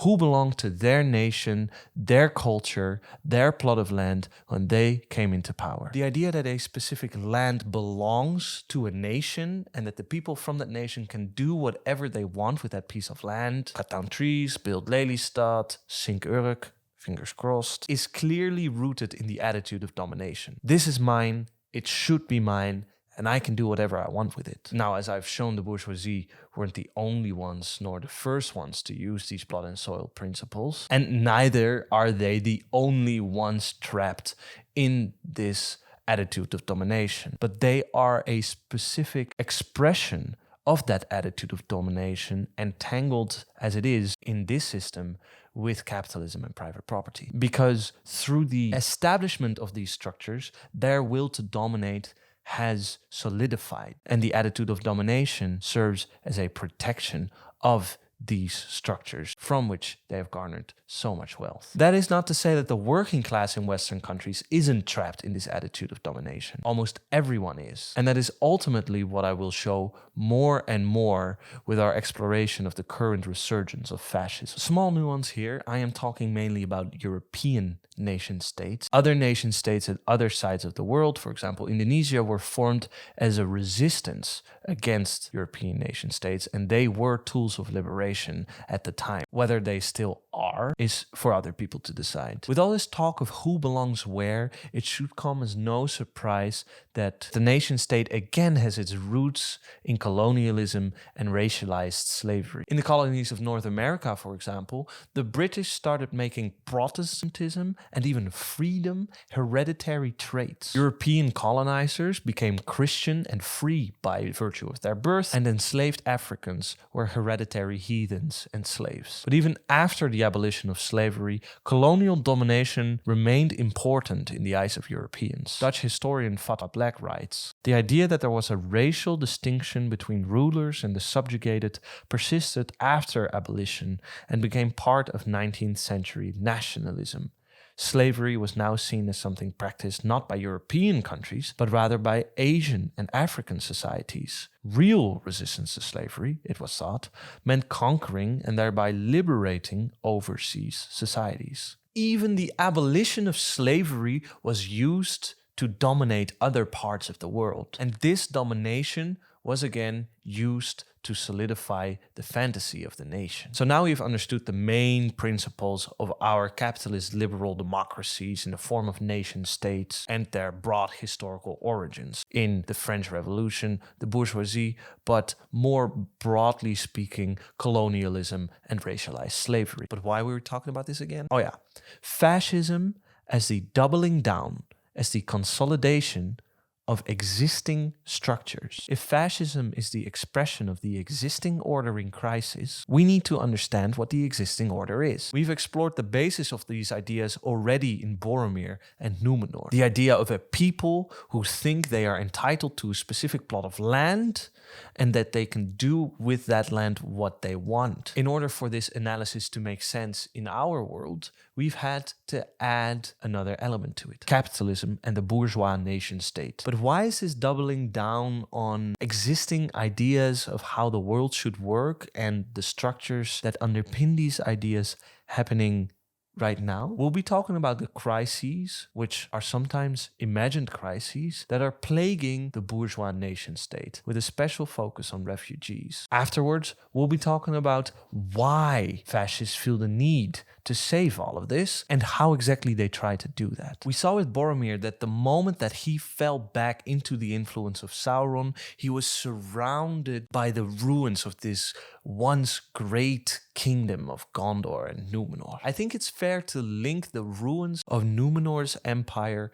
to our current situation. Gondor has its crises just as we are plagued by multiple crises. Probably anyone watching this video is intimately familiar with a lot of the crises going on. Climate crisis, more and more global economic crises, pandemics, so-called refugee crises, the list goes on. And every country has their own specific local crises that they can sort of zhuzh up this list with. It's really inexhaustible. Cost of living crisis, the housing crisis, yada, yada, yada. We are living in the middle of history, and it hurts. We are in crisis. Just as with Gondor, European empires have been collapsing for decades. They aren't fully gone yet. Most European countries still have colonies or are taxing their former colonies, which is totally not a colonizer move. But the empires have been collapsing for decades now, which honestly is not that long, but people still feel a certain nostalgia towards them. In the Netherlands, for example, the century where we colonized the rest of the world, committed genocide and enslaved a lot of people, is still called the Golden Age, and a lot of people still feel nostalgia towards it. Past Prime Minister even said that we should return to the Dutch East Indies mentality, and fascist parties like Forum for Democratie are using the images of the Dutch East India Company as the Renaissance fleet, in the sense that they long for this rebirth of this gone glory. So that nostalgia for an imagined glorious past is definitely something that we share with the Númenóreans. People feel like it used to be better in the good old days. Add to that a couple of crises, and you have people angry. We of course have the climate crisis, but one of the main crises driving our search to the right at the moment is the imagined refugee crisis. In the Netherlands, refugees are blamed for a lot of other crises, such as the housing crisis. A lot of people falsely believe that housing is scarce because refugees get early access to houses instead of its actual cause, which is that governments allow big investment firms to speculate on houses so that they remain empty for a long time, because it is more profitable for houses to be empty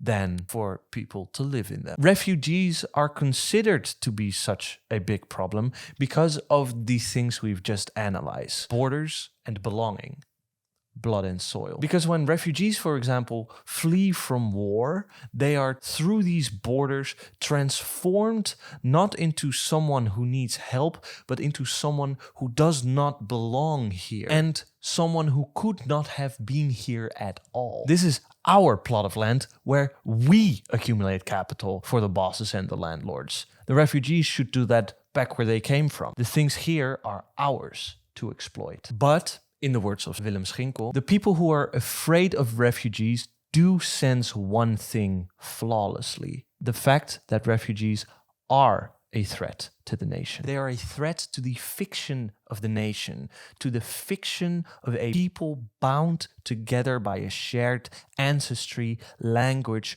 culture, history, and land. Refugees bring to light the difference between birth and nation. Refugees can live perfectly together with the people who are already living in the country that they fled to. If the people there give the refugees a fair chance and help them actually build something, they might even discover that refugees are simply people who want the best for themselves and others. But sometimes refugees are incapable of living in harmony with the people who are already living in that country, not through any fault of their own, but because of the people already living there don't allow them to live full lives. They are put away in shitty centers, in shitty homes. Their diplomas and qualifications don't count anymore, so they need to do shitty jobs for shitty pay, all the while they don't get any support from their white neighbors. And then, when some of them do crime because they are poor and traumatized, the white people will point at them and see, refugees will never be part of our nation.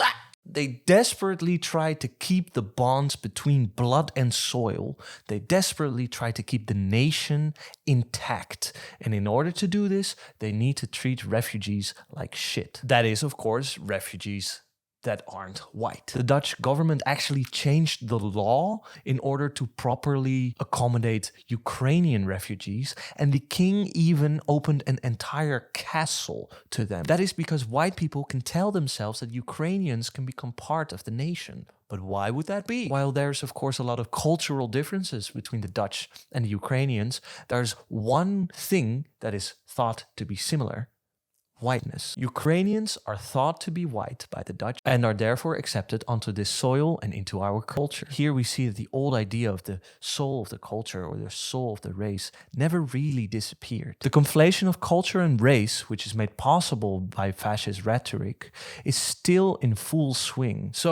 when refugees are here, we treat them like shit. Otherwise, they might disrupt our blood and soil fiction that is the nation state. But, to be honest, we'd rather not have them here at all. Hence why the Mediterranean Sea is the most deadly border in the world. Climate change, caused by the West, and wars in other countries, also mainly caused by the West, cause refugees to come here and challenge the idea of the nation. This becomes a crisis, and paired with countless other crises, such as a threatening multipolar world where American hegemony is threatened by China and other nations, make it so that people need to make a choice between doing something radically different than what we've been doing for the past 100 or even more years, or to try to go back to the core of these ideas. And, as we've seen, it's really hard for a lot of people to imagine a world radically different. And note that this isn't about extremists yet. Fascist sentiments are just normal people sentiments. The doubling down happens on concepts and structures that we've all been raised to accept here. Fascist isn't some abstract or radical thing. That was the whole point of looking at Boromir. Whiteness. Before we can answer the question of exactly how people want to save the current order, we need to investigate why they would want to save the current order. The answer to that question? Whiteness. That whiteness is at the core of the problem shouldn't come as a surprise anymore after we've explained how nation states function on the racist principles of blood and soil. Culture was always the justification Europeans used to colonize others, and culture has always already been tied to a certain conception of race, whether consciously or not. Nowadays it's unconscious for a lot of people. But in those days, whiteness was of course regularly evoked. And this stuff isn't that long ago. Suriname hasn't even been independent from the Netherlands for 50 years. This stuff is all very recent. So why is it so hard for a lot of people to accept that the colonial attitudes that our parents were born into might still be alive? And that is assuming decolonization on a political scale is done. The Netherlands still has overseas colonies, and the people living there are treated as second-class citizens. So what is whiteness? Well, to start off, whiteness isn't necessarily a skin color only. Don't believe me? Then consider this. Blackness in our society often is not just a skin color either. When I say a black man, a whole host of associations come to mind. Which associations I leave up to you to reflect on and discover. The point is clear. Like blackness, whiteness is not just a skin color. It is at least a skin color tied to a whole range of meanings, assumptions, and prejudices. Whiteness isn't just a skin color. Whiteness is a pact. a pact with capital. Whiteness is the reason that so many poor, white, working class people don't rebel against capitalism, but instead rebel against immigration. It's the immigrants stealing our jobs, not the bosses stealing our money. In the midst of all kinds of oppression that people suffer from based on class, gender, sexuality, ability, etc., whiteness is the hand offered from above and proclaims that if you as a white person cooperate well, you get a share in the spoils of the system. Whiteness is the opium of the masses. It is a pact made by the white people up there and the white people down here. The white people who are worse off in the socio-economic system should meekly participate in that system in exchange for the promise of the white people on top that they could hitch a ride on their eternal progress. At least they're better off than the workers of color. As Ginkel writes, whiteness means partnership and accumulation in exchange for cooperation, citizenship and participation. Whiteness means citizenship, burgerschap, to belong to a nation. We already knew this. In order to really belong to European nations, you need to be white. That is what we've been talking about. But whiteness also means participation in capitalism and in the liberal democracy that safeguards it. It is the participation of the working class in bourgeois systems and values. It is the worker who thinks that roadblocks for the climate are a hindrance and thinks soup on a painting is worse than climate change. The worker is oppressed, but they keep their mouths shut nonetheless because they can participate in whiteness. The system, at least now, works a little bit for them. The worker of color doesn't get a share in the wealth that the white worker gets, and the revolution sounds so difficult. And wasn't the dream until not so long ago that the economy would only get better? Line go up? Forever? Why is the marginal trickle-down gains from adhering to the Citizen Capital Pact accepted instead of liberation from class structures in general? I think this has multiple reasons, and I think we've discussed them. The attitude of domination, the fear of the unknown, and the inability to imagine. Whiteness is a specific expression of the attitude of domination. It is an expression of entitlement and utility that is explicitly tied to race in capitalist bourgeois nation states. Whiteness, through making the worker a part of the nation, makes them identify more with their white boss than their black co-worker, let alone a worker from another ethnicity all the way in another country. They tie themselves to the fiction of the nation, which allows them to use the soil they live on as they see fit, and therefore they feel entitled to the loot of capitalists who also happen to live on that same soil. The identifying with the nation immediately gives white working class people an outlet for this attitude of domination. And this attitude of domination is encouraged in turn by capitalism, because capitalism makes the life of workers precarious. Their lives are uncertain because of their working conditions. They don't know where their next paycheck is coming from, and so they live in fear of the unknown. And we know what the fear of the unknown does to people. We've seen this outlet of the attitude of domination in Boromir as well, how through his particular brand of racism, he dominates every social situation that he's in. This is the same for people caught up in whiteness. And while masculinity and whiteness often reinforce each other in the worst ways possible, it is not only white men who dominate social situations. White women or white non-binary people often don't realize the power their whiteness holds over men of color, let alone women of color or gender non-conforming people of color. The other reason that white people don't want to change the system of liberal democracy, apart from the fact that it is marginally beneficial to us, is because people simply lack the ability to imagine a future that is radically different from our current situation, through no fault of their own. We fear the unknown and therefore would rather cling to what Rebecca Kong called the survivable status quo. We are kept in perpetual precarity. How can we dream of system change when we don't know where our next paycheck is coming from? My claim is this: fascism is the logical outcome of our fundamental relation to the world and other people, and the political economy that it is intertwined with. Ultimately, the claim that I'm making is not one radically different from the claim that Adorno and Horkheimer made when they tried to answer their paradox. The Enlightenment has always aimed at liberating men from fear and establishing their sovereignty.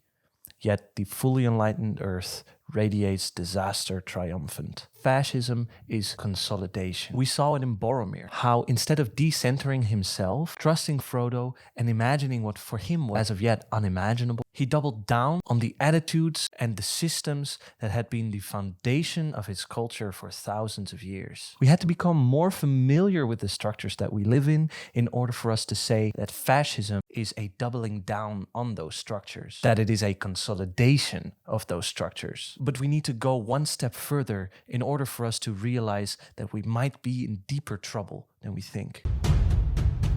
Fascism unfolding. Whether one likes it or not, at the end of the blind alley that is Europe, there is Hitler. At the end of capitalism, which is eager to outlive its day, there is Hitler. So you might have noticed that I have been giving a very specific kind of definition. We haven't necessarily focused on a definition that gives us the characteristics of fascism. We're not giving a Wikipedia bullet point list, and if you check one or more of the boxes, we can debate endlessly whether you're a fascist or not. No, we've been talking about what fascism does, how it functions. What does fascism do, and in what context? Well, it consolidates. What does it consolidate? Our current order. This consolidation of fascism mobilizes the current order, which for Willem Schinkel means that it is the self-realization of that order. The current incarnation of fascism is ultimately precisely this: making explicit the ideological program of the existing order. The philosopher Walter Benjamin's classic definition of fascism is that it mobilizes the people without changing the property relations. It is an outlet for the justified anger of the working people without targeting its cause: capitalism. Fascism doesn't change anything about the fact that workers still don't work for themselves or each other, but for a boss. While the National Socialists said they wanted to put the economy in the service of the nation, they kept the dictatorship in the workplace intact. And even the initial promise was a lie. Prominent Nazis got extremely rich while young men died on the front lines. The socialism part in National Socialism was purely for marketing purposes, as communism was way bigger back then, and so they had to do something with it. But seeing as communism has fallen a bit out of fashion after the Cold War, fascists don't need to use that label anymore and can just come out of the woodworks as their capitalist, wormy self. Fascism is the consolidation of our current order. It lets people express their attitude of domination while keeping intact the capitalist relations of production. But consolidation begs the question, why now? There were crises in the 80s and the 70s as well, right? Why are these specific crises so volatile? Why do these specific crises make a space for fascism to become a relevant political position again? How is it possible that people talk of closing borders, that there are actual race riots in the UK, not to mention all the fascist stuff I've quoted from people like Thierry Baudet? So why do these things, which are the underpinnings of our current system, why do they need to be said again? Out loud. This is where whiteness re-enters, but with a specific asterisk: debt. Because for the longest time the white workers could accumulate together with white capitalists. But as Willem Schinkel shows, this whiteness, this pact, this deal is being cancelled by one of the sides. And it's not the workers. The rich white people don't need the voluntary participation of the white working class anymore. They've got something else figured out. Debt proves to be just as effective and cheaper than the participation of ordinary people in capital accumulation. So the white people who thought that the system worked for them are now becoming victims of that system, which the rest of the world already was, including those same white people, unbeknownst to them. And so whiteness must be brought to the fore again. It must be defended. The head start that the white workers got over all the others needs to be consolidated. Their people have a right to this soil and to the spoils of the world. The people need to be mobilized, but without changing the capitalist relations of production, because the spoils of that relation was the whole point of a people in the first place. The current form of fascism is the desperate attempt to save the agreement that has been betrayed by capital, and thus come to capital's rescue. This system of nation states, with its bordered people that make the migrant something different from you, of course only works until the moment when that difference is barely noticeable. It works until the moment is there that the pact that you had with capital appears to have been terminated by one side.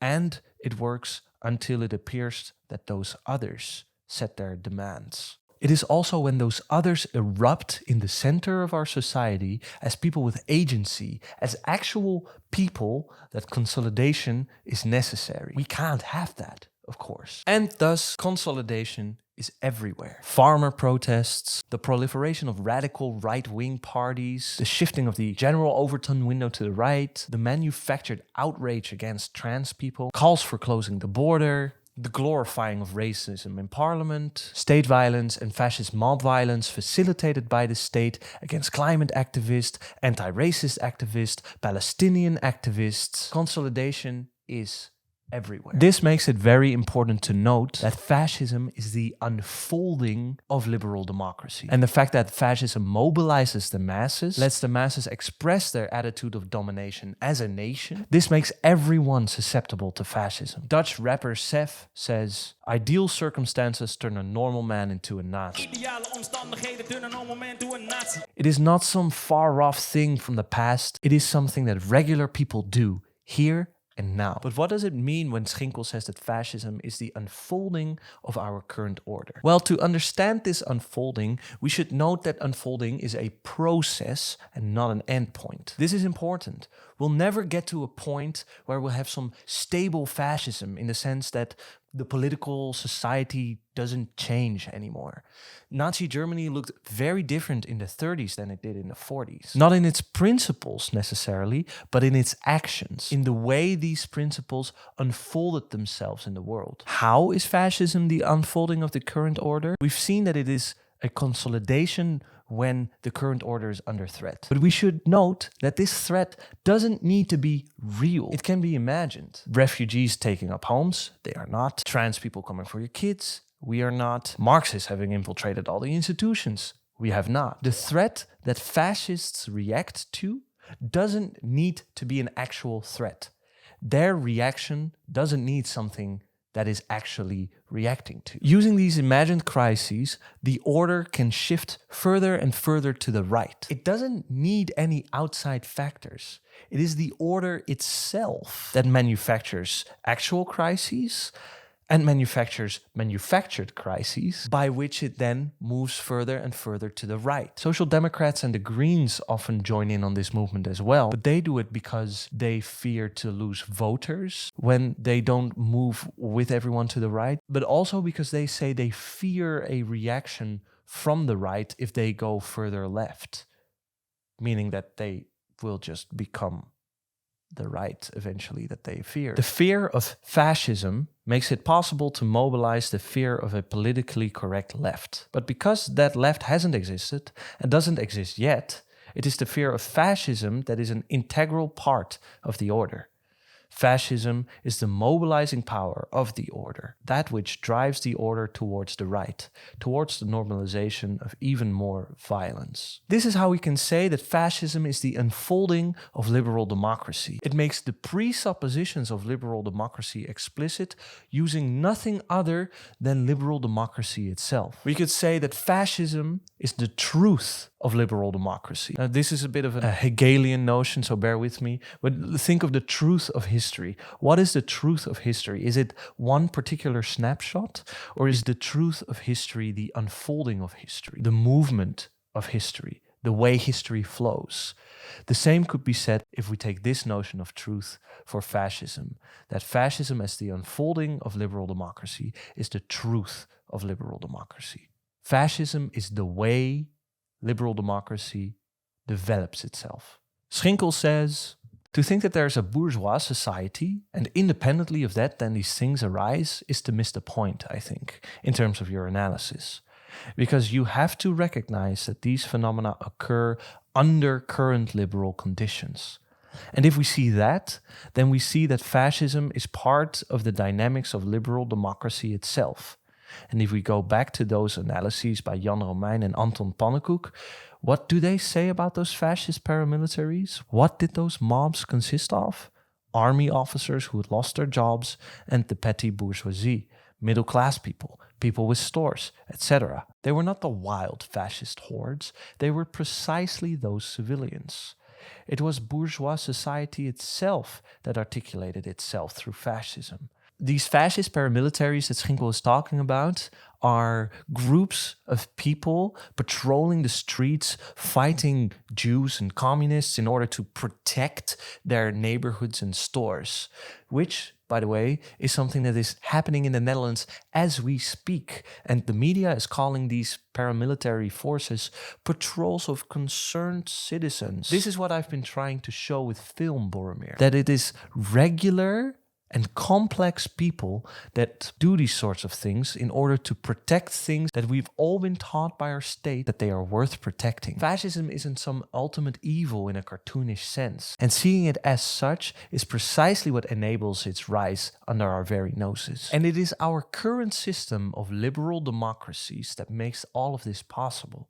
Why? Aren't liberals supposed to love freedom, human rights, all that stuff? Why would they always make way for fascism or enable it? The answer is whiteness. Allegiance to a global system of racialized capitalism that they either lead or otherwise want to get the crumbs from because they feel entitled to it, because they are caught up in this attitude of domination, which is engendered by the systems. Liberals have built up a blood and soil state in everything but name, and that state is supposed to preserve the capitalist relations of production. And because fascism doesn't threaten any of those principles, while actual leftism does threaten these principles, liberals will always prefer fascism. Liberals hate squatting more than they do homelessness because they prefer property over human life. They do this because of whiteness, which is a form of the attitude of domination, which has its origins in capitalism. But we're not talking about individual fascists here. We're talking about how fascism is a trend and an unfolding in liberal democracies. Is Boromir a fascist when he tries to take the ring from Frodo? Well, according to Schinkel, it might be tactical to call him one. But we can, even without calling him a fascist as such, see how fascism unfolds through him being stuck in his allegiance to the systems from which he gains power, and how his inability to deal with this psychologically leads him into deeper and deeper crises, until violent consolidation seems to be the only thing to do, the reasonable thing to do. But luckily, Boromir also shows us a way out. To truly care for and listen to others outside of the structures handed down to us is a decentering upheaval. And where this takes us, we won't be able to know. What we do know is that Frodo lived.